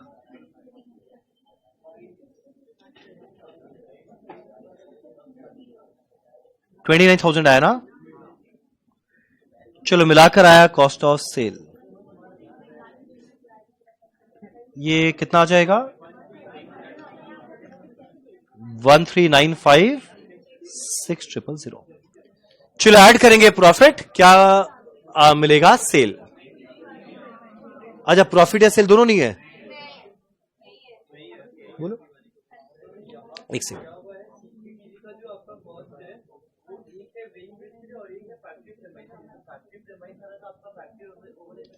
तो वही तो डाला है भाई।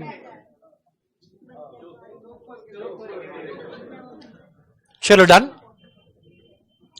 चलो डन। अरे बोलो ना, पक्का पक्का पक्का। तो सोचो आज के पूरे क्लास में 2 चीज ढंग का था। पिछले क्वेश्चन में कंज्यूमेबल मटेरियल तुम लोग नया जाना, और ये वाले क्वेश्चन के अंदर में जीएसटी का ट्रीटमेंट कंपोजिट सप्लाई में। और तो बाकी हर लाइन आइटम बड़ा इजी था। हाँ बोलिए सर। तुम उसमें भी डाल सकता है। जो सेल्स मैनेजर है ना, इसके लिए ऐसे दोनों देता है। तुम चाहो तो ऑफिस एडमिन जनरल मार्केटिंग में डाल दो या सेलिंग, दोनों चलेगा। क्योंकि इससे ना सीओजीएस को फर्क पड़ेगा ना कॉस्ट ऑफ सेल, तो दोनों चलेगा। स्टार्ट करते हैं हमारा आज का आखिरी क्वेश्चन। ये क्वेश्चन नंबर कौन सा था? 16 के बाद क्या आता है? 17 में है खतरा। स्टार्ट करते हैं हमारा आज का आखिरी क्वेश्चन, क्वेश्चन नंबर 17। हम इस तरीके से अपना पूरा बुक डिजाइन किया है, हर 17 में खतरा मिलेगा। स्टार्ट करते हैं हमारा आज का आखिरी क्वेश्चन, क्वेश्चन 17 में है खतरा। अब उस चीज के लिए तुम लोग को हम इंसेंटिव देंगे, देखते हैं जवाब कौन देगा। सर एक बार स्टार्टिंग से शो करिए। लो स्टार्टिंग से शो कर दिए।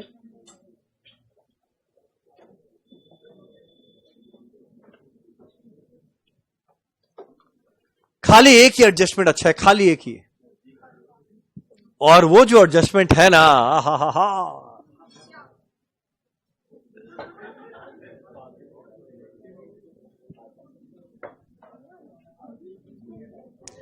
हा, नहीं शुभ, हम लोग इसको ट्रेसेबल माने, इसीलिए पावर एंड फ्यूल को डायरेक्ट एक्सपेंस का पार्ट बनाए हैं।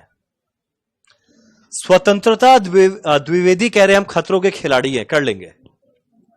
चलो देखें कितना खतरों के खिलाड़ी हैं। अब सुनो सुनो सुनो सुनो सुनो, एक से शांति शांति शांति, हर एक जन शांत रहे। फटाफट देखना क्वेश्चन 17। कुछ कुछ लाइन आइटम तो बहुत ही आसान है, कुछ कुछ क्या सारा ही आसान है, खाली एक लाइन ढंग का है। XYZ, a manufacturing company, has revealed the following information for September 2019. 1 September 30 September raw material भी दिया हुआ है, WIP भी दिया हुआ है। तो opening raw material, closing raw material, opening WIP, closing WIP, ठीक है। The firm incurred the following expense for a targeted production of 1 lakh unit during the month. During the month 1 lakh unit का टारगेट प्रोडक्शन है, ठीक है। Consumable store and spare part, जरा बताओ कौन सा ओवरहेड का पार्ट बनेगा? अरे बोलो ना, अब जल्दी जल्दी बताना। मेरा अगला है रिसर्च एंड डेवलपमेंट, वो तो चलो पता ही है। क्वालिटी कंट्रोल कॉस्ट, चलो वो भी पता ही है, अलग अलग लाइन आइटम है। पैकिंग कॉस्ट ब्रैकेट में लिखा हुआ है सेकेंडरी सेलिंग एंड डिस्ट्रीब्यूशन। अब अगला बोलते हैं लीज रेंट। एक second, lease rent specific word नहीं है। Lease rent of production asset, production करने के लिए एसेट को लीज पे लिए। पता है ये डायरेक्ट एक्सपेंस में जाता अगर वर्ड रहता स्पेसिफिक। देखो तो यहां पे वर्ड स्पेसिफिक है क्या? क्या बोला? प्रोडक्शन करने के लिए एसेट चाहिए जो लीज पे लिए, और बोलते था lease rent of specific asset, तब वो डायरेक्ट एक्सपेंस हो जाता। पर खाली एक एसेट को लीज पे लिए प्रोडक्शन करने के लिए कहां जाएगा? Factory overhead. अब मेरा अगला है एडमिन एक्सपेंसेस जनरल, नीचे का दिया वही है। मेरा सेलिंग एंड डिस्ट्रीब्यूशन एक्सपेंसेस दिया वही है। एफजी ओपनिंग दिया हुआ है निल। अरे वाह, ओपनिंग स्टॉक एग्जिस्ट नहीं करता, थैंक यू सो मच। मेरा क्लोजिंग एफजी दिया हुआ है 5000 यूनिट, पर वैल्यू नहीं दिया, वैल्यू निकालना है। अब अगला एक लाइन बताओ, डिफेक्टिव आउटपुट। कोई बताएगा आउटपुट का मतलब क्या? मतलब ये रॉ मटेरियल है या रॉ मटेरियल है या बाद वाला है? तो डिफेक्टिव आउटपुट आया कितना? 4% of targeted production, and targeted production 1 lakh unit था। वो तो 1 लाख यूनिट का 4% डिफेक्टिव आउटपुट आया। 1 लाख का 4% क्या आएगा? 4000 यूनिट डिफेक्टिव आउटपुट था, जिसको रियलाइज किए। रियलाइज का मतलब क्या? बेच के रुपया मिला। कितना मिला? 61 पर यूनिट। तो 4000 इंटू 61 कैलकुलेट करेगा, ये आएगा 2,44,000। तुम लोग बताओ ये सेल और स्क्रैप ऑफ रॉ मटेरियल में जाएगा या नीचे वाले में जाएगा? इसके लिए कौन सा वर्ड नजर में आया? क्या लिखा हुआ है? Defective output. आउटपुट का मतलब क्या? जो मैन्युफैक्चरिंग करने के दौरान बना उसमें कुछ डिफेक्ट निकला, और जो भी डिफेक्ट निकला उसको बेच के पैसा मिला। तो जो उसको बेच के जो पैसा मिला वो नॉर्मल कहां जाएगा? सेल और स्क्रैप में। अगर हम ये नहीं बताते तब भी तुम लोग ये समझ पाता?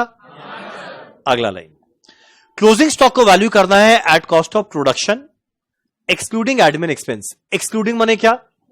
इसमें जुड़ा हुआ रहना चाहिए या नीचे रहना चाहिए?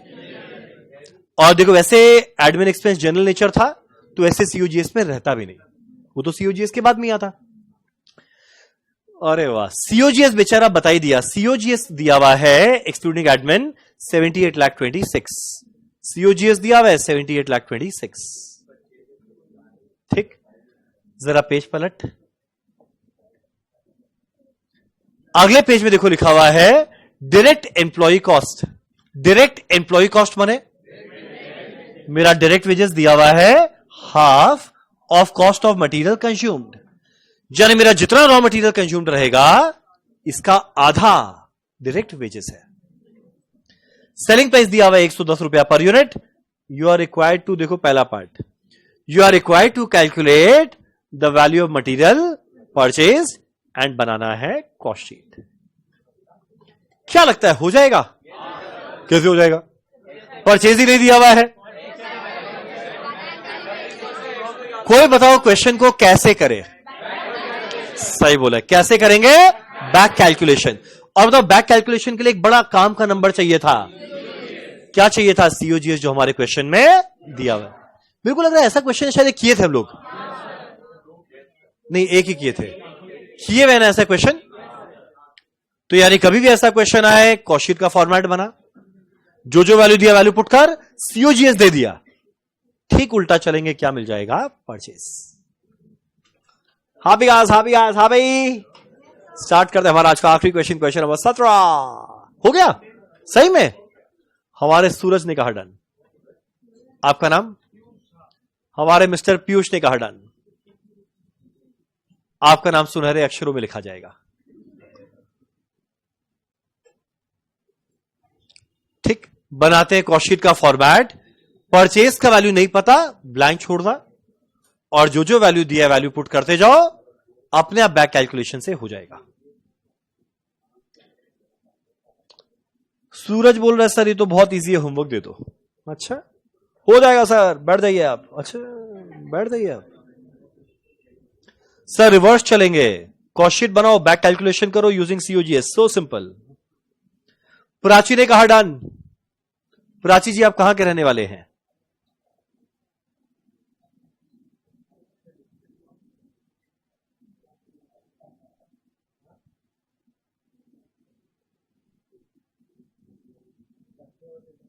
चलो, हमारी कंपनी का नाम दिया हुआ है XYZ।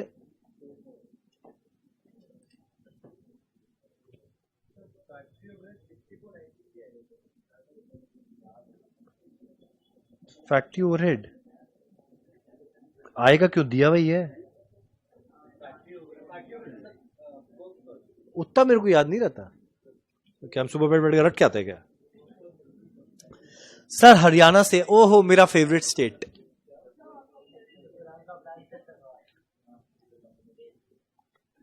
चलो बनाते हैं cost sheet of product dot dot dot dot for September 2019।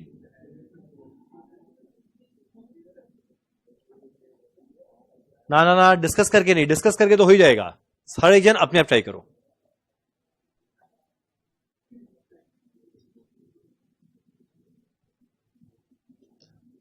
चलो, पर्टिकुलर डिटेल्स अमाउंट रुपीज। जब भी क्वेश्चन में परचेज का वैल्यू ना दे, भूल से भी परचेज को जीरो मत मान लेना।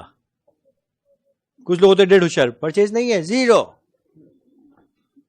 कुछ नहीं खरीदे पर पता नहीं कहां से बन के बिक गया।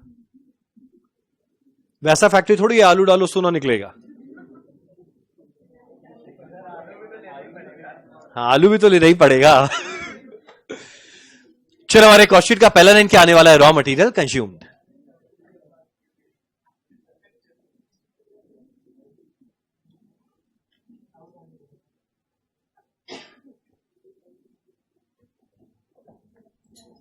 चलो, ओपनिंग रॉ मटेरियल ऐड करेंगे परचेज, माइनस करेंगे क्लोजिंग रॉ मटेरियल।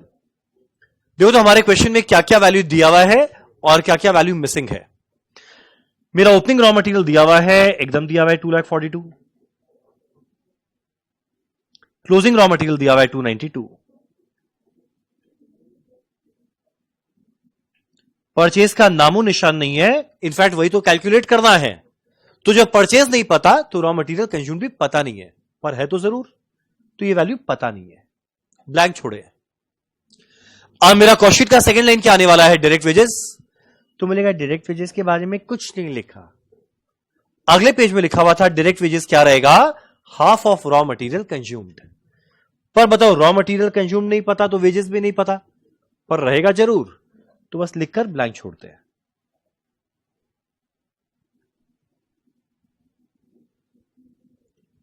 मेरा अगला है डायरेक्ट एक्सपेंसेस, जिसके बारे में कुछ नहीं है, तो दोनों मिलाकर क्या बनेगा, प्राइम कॉस्ट।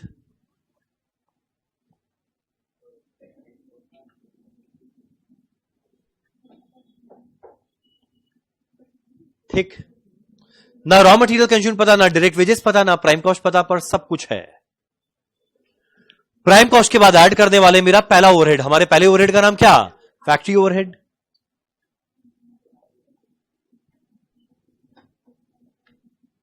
चलो भैया, फैक्ट्री ओवरहेड कौन कौन सा था, फैक्ट्री ओवरहेड कौन कौन सा है, दो खर्चा है, कंज्यूमेबल स्टोर एंड स्पेयर 3,50,000, और मेरा अगला lease rent of production asset 2 lakh, तो 350 और 2 लाख मिलाकर आने वाला है 5,50,000।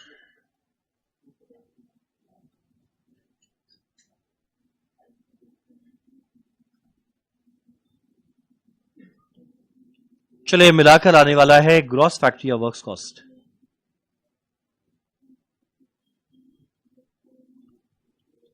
कितना है वो नहीं पता, पर रहेगा जरूर। ठीक है यहां तक। अब इसके बाद मेरे को करना है 2 एडजस्टमेंट, ऐड करेंगे ओपनिंग डब्ल्यूआईपी, लेस करेंगे क्लोजिंग डब्ल्यूआईपी, दोनों वैल्यू दिया हुआ है। जरा देखो क्या क्या दिया हुआ है।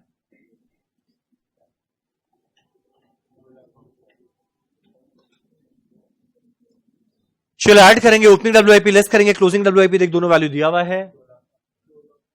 कितना दिया हुआ है, 2 लाख और 5 लाख।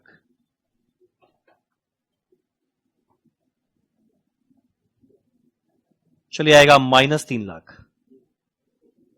ठीक है, अब सिंस मुझे ग्रॉस का वैल्यू नहीं पता तो नेट का वैल्यू कैसे निकाले, पर रहेगा जरूर, पता नहीं है। चलो blank.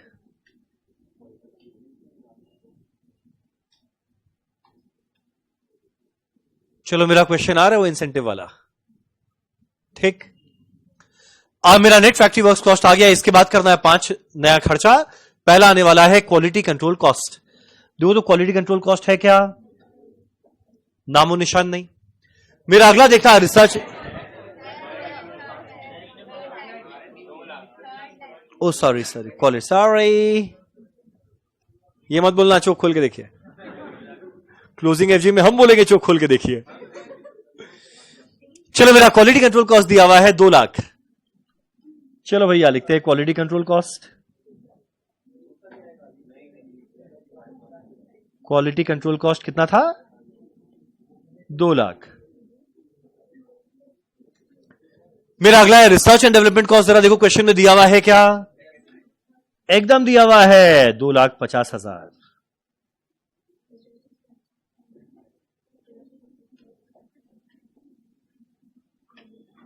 Very easy, very easy, very easy. मेरा अगला आने वाला है एडमिन ओवरहेड प्रोडक्शन नेचर। देखो तो एडमिन ओवरहेड प्रोडक्शन नेचर है क्या, पक्का ना, चलो ठीक है, नहीं है। माइनस करने वाले हैं सेल ऑफ स्क्रैप। जरा बताओ सेल ऑफ स्क्रैप इस क्वेश्चन में था क्या, एकदम है। कहां है, देखो डिफेक्टिव आउटपुट निकला। आउटपुट कब निकलता है, मैन्युफैक्चरिंग करने के दौरान। कुछ चीज डिफेक्टिव निकला, कितना निकला, 4% of targeted production. Targeted production था 1 लाख, इसका 4% खराब हो गया। 1 लाख का 4% क्या आता है, 4,000। 4,000 यूनिट खराब हो गया, तो जो खराब हुआ उसको रखेंगे थोड़ी, बेच देंगे, और बेच के कितना मिलेगा, 61 पर यूनिट।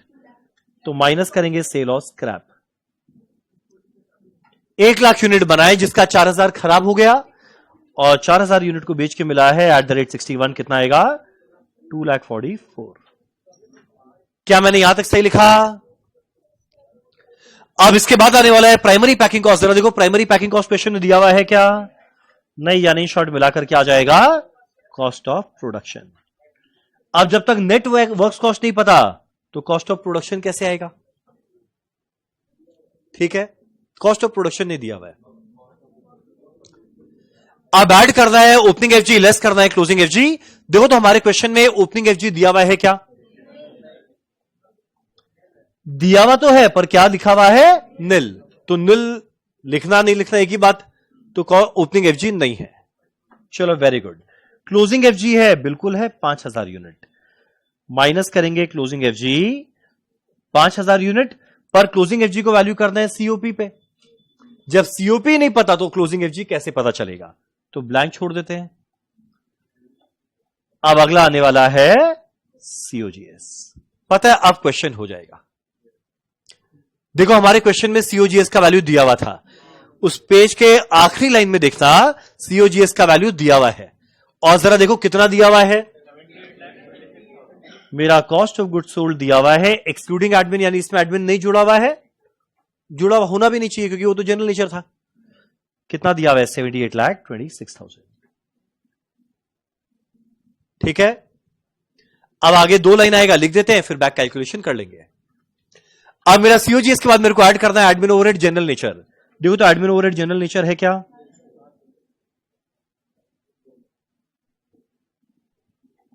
कितना है एडमिन ओवरहेड जनरल? ये रहा एडमिन ओवरहेड जनरल 2,24,000। लास्ट में आएगा सेलिंग एंड डिस्ट्रीब्यूशन ओवरहेड। देखो सेलिंग एंड डिस्ट्रीब्यूशन ओवरहेड दिया हुआ है क्या? दिया हुआ है क्या? दो दिया हुआ है, एक तो सेकेंडरी पैकिंग और एक नॉर्मल सेलिंग एंड डिस्ट्रीब्यूशन 4,13,000। तो इसमें एक normal selling and distribution expense है 4,13,000, और पता है एक और दिया हुआ है सेकेंडरी पैकिंग। चलो मेरा सेकेंडरी पैकेजिंग चल रहा है। अब देखा मेरा सेकेंडरी पैकेजिंग में लिखा हुआ था per unit of good sold है 2 रुपया। हर एक यूनिट को बेचेंगे मेरा 2 रुपया लगेगा। क्वेश्चन उठता है कितना यूनिट बेचे? 91,000। कैसे आया? देख मेरा टारगेट प्रोडक्शन था 1 लाख यूनिट बनाने का। अब इसका 4% खराब हो गया, तो 1 लाख का 4% खराब हुआ यानी 4,000 गया, यानी गुड यूनिट कितना बचा? 96,000। गुड यूनिट 96,000 बनाए। अब 96,000 के अंदर में 5,000 मेरे पास रह गया। 96,000 यूनिट बनाया, जिसमें 5,000 मेरे पास पड़ा रह गया, तो बताओ बेचे कितना? 96 माइनस 5 91,000। तो मेरा सेकेंडरी पैकेजिंग लगेगा 91,000 इंटू 2 1,82,000। एक बार देखना मिलाकर मेरा सेलिंग एंड डिस्ट्रीब्यूशन शायद आने वाला है, कितना बोला? 595। चलिए मिलाकर हुआ कॉस्ट ऑफ सेल। तो सीओजीएस पता है एडमिन ओवरहेड सेलिंग ओवरहेड को ऐड कर दिया, मिलाकर आने वाला है टोटल कॉस्ट या कॉस्ट ऑफ सेल, जो शायद बनेगा 86,45,000। क्या मैंने सही बोला? चलो ऐड करेंगे प्रॉफिट बैलेंसिंग फिगर, और देखना मेरे क्वेश्चन में सेल वैल्यू दिया हुआ है। देखना हमारे क्वेश्चन में सेल वैल्यू दिया हुआ है। सेलिंग प्राइस कितना दिया हुआ है? अगले पेज में पलट के देखना। Selling price 110 per unit. बोलो कितना यूनिट बेचा था? 91,000। तो सेल भी कितना आएगा? 91,000 इंटू 110।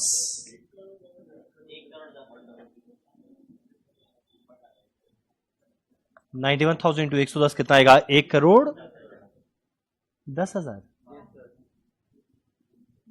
ठीक, तो 1 लाख में 4,000 खराब हुआ, बचा 96,000 यूनिट बनाया, 5 पड़ा रह गया, बिका 91। अब प्रॉफिट देखो माइनस करके मेरे को मिल जाएगा 13,65,000।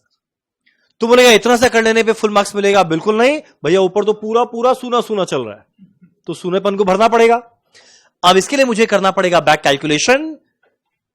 पता है 2 दिन पहले जो क्वेश्चन किया था उसमें सीओजीएस था, संग में क्लोजिंग भी था, तो बड़ा इजी से फटाफट कैलकुलेशन हुआ।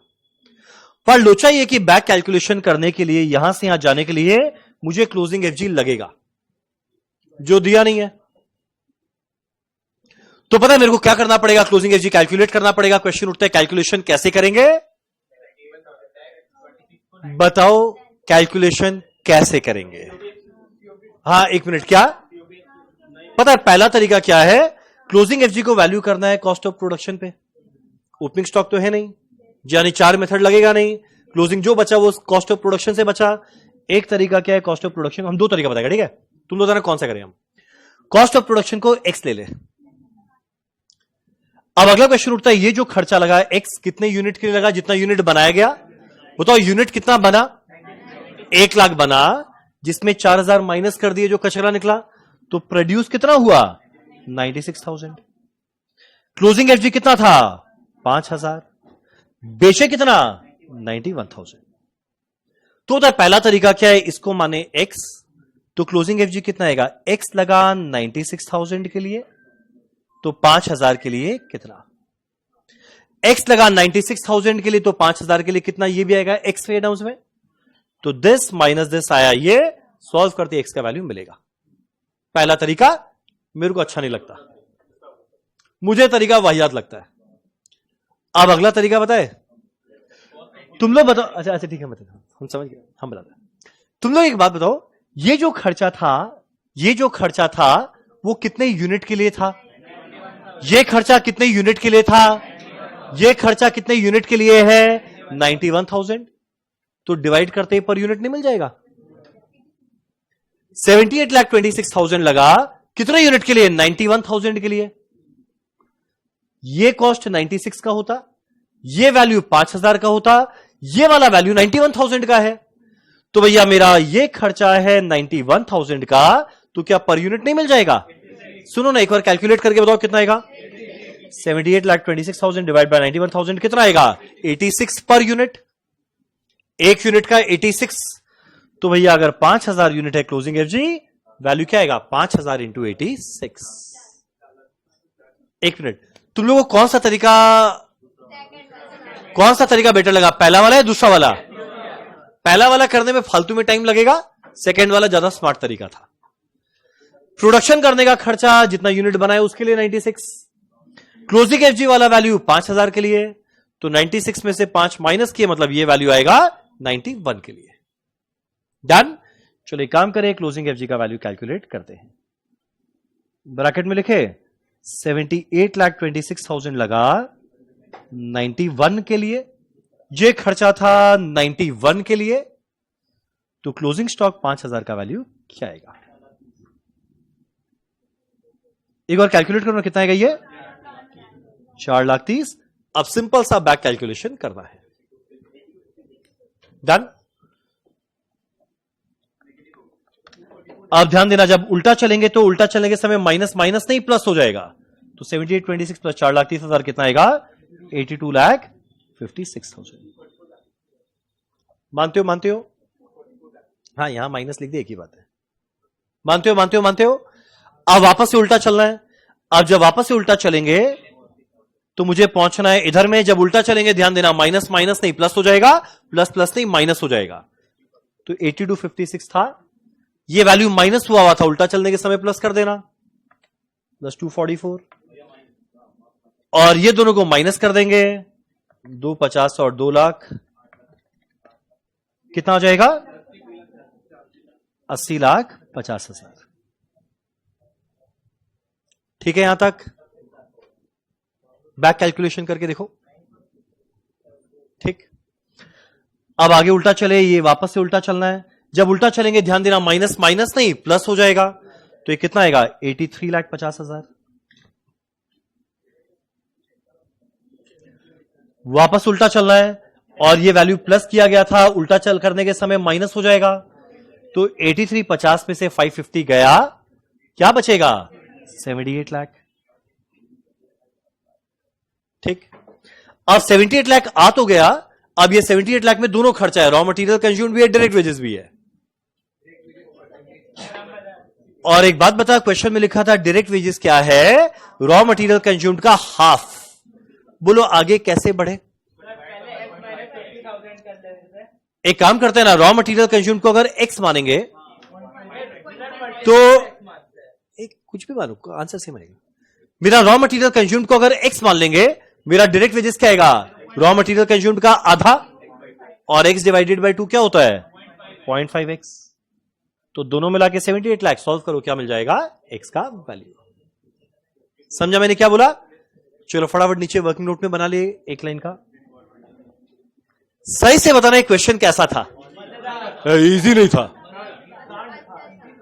भाई, अच्छा क्वेश्चन था। जो बोला ना इजी, मतलब नर्क में जगह नहीं मिलेगा। चलो, let raw material consumed be X. Raw material consumed के वैल्यू को एक्स माने तो भैया मेरा डायरेक्ट वेजेस क्या दिया हुआ है? Half of raw material consumed. मेरा डायरेक्ट वेजेस क्या आएगा? रॉ मटेरियल कंज्यूम्ड का हाफ, एक्स डिवाइडेड बाय 2, और x डिवाइडेड बाई 1/2 क्या होता है? 0.5। तो ये क्या है? 0.5x। Raw material consumed x है, डायरेक्ट वेजेस 0.5x है, दोनों मिला के प्राइम कॉस्ट, और प्राइम कॉस्ट का वैल्यू तो पता है ना कितना था? 78 लाख। तो x प्लस 0.5x आया 78 लाख, यानी 1.5x है 78 लाख। एक बार क्या सॉल्व करके मुझे x का वैल्यू बताओगे? 52 लाख। तो मेरा रॉ मटेरियल कंज्यूम्ड x माने जो 52 लाख आ गया, इसका आधा कर देंगे डायरेक्ट वेजेस 26 लाख, परचेज का वैल्यू मिल जाएगा। Nice question. इस क्वेश्चन का सबसे अच्छा पार्ट ये वाला था। ये वैल्यू जो था वो 91 का था, तो क्लोजिंग एफजी 5000 का वैल्यू क्या आएगा? और अगर वो नहीं भी सोचता, इसको एक्स लेकर करता, तब भी हो जाता, कैलकुलेशन थोड़ा ज्यादा रहता। चलो बस ऊपर में वैल्यू पुट कर दे। रॉ मटेरियल कंज्यूम्ड आया 52 लाख,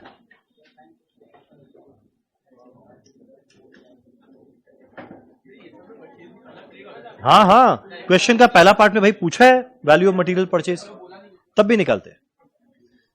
अब मेरा रॉ मटेरियल कंज्यूम्ड आ गया, मुझे निकालना है परचेज। वापस से बैक कैलकुलेशन, तो ये माइनस की जगह प्लस हो जाएगा, प्लस की जगह माइनस।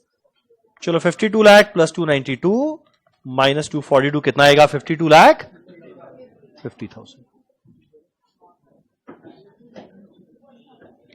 चलो डन, चलो डन। जो मेरा क्वेश्चन 4 होमवर्क था, इसका सॉल्यूशन आज नहीं, हम कल चेक करवा देंगे। Happy guys, happy happy happy happy. सही से बताना क्वेश्चन कैसा था? चलो डन। 52 लाख 50,000। प्रॉफिट तो ऑलरेडी निकाला हुआ है 13,65,000। चलो डन। हम लोग कल मिलेंगे ठीक 11 बजे। चलो done. Thank you so much, thank you so much, thank you so much.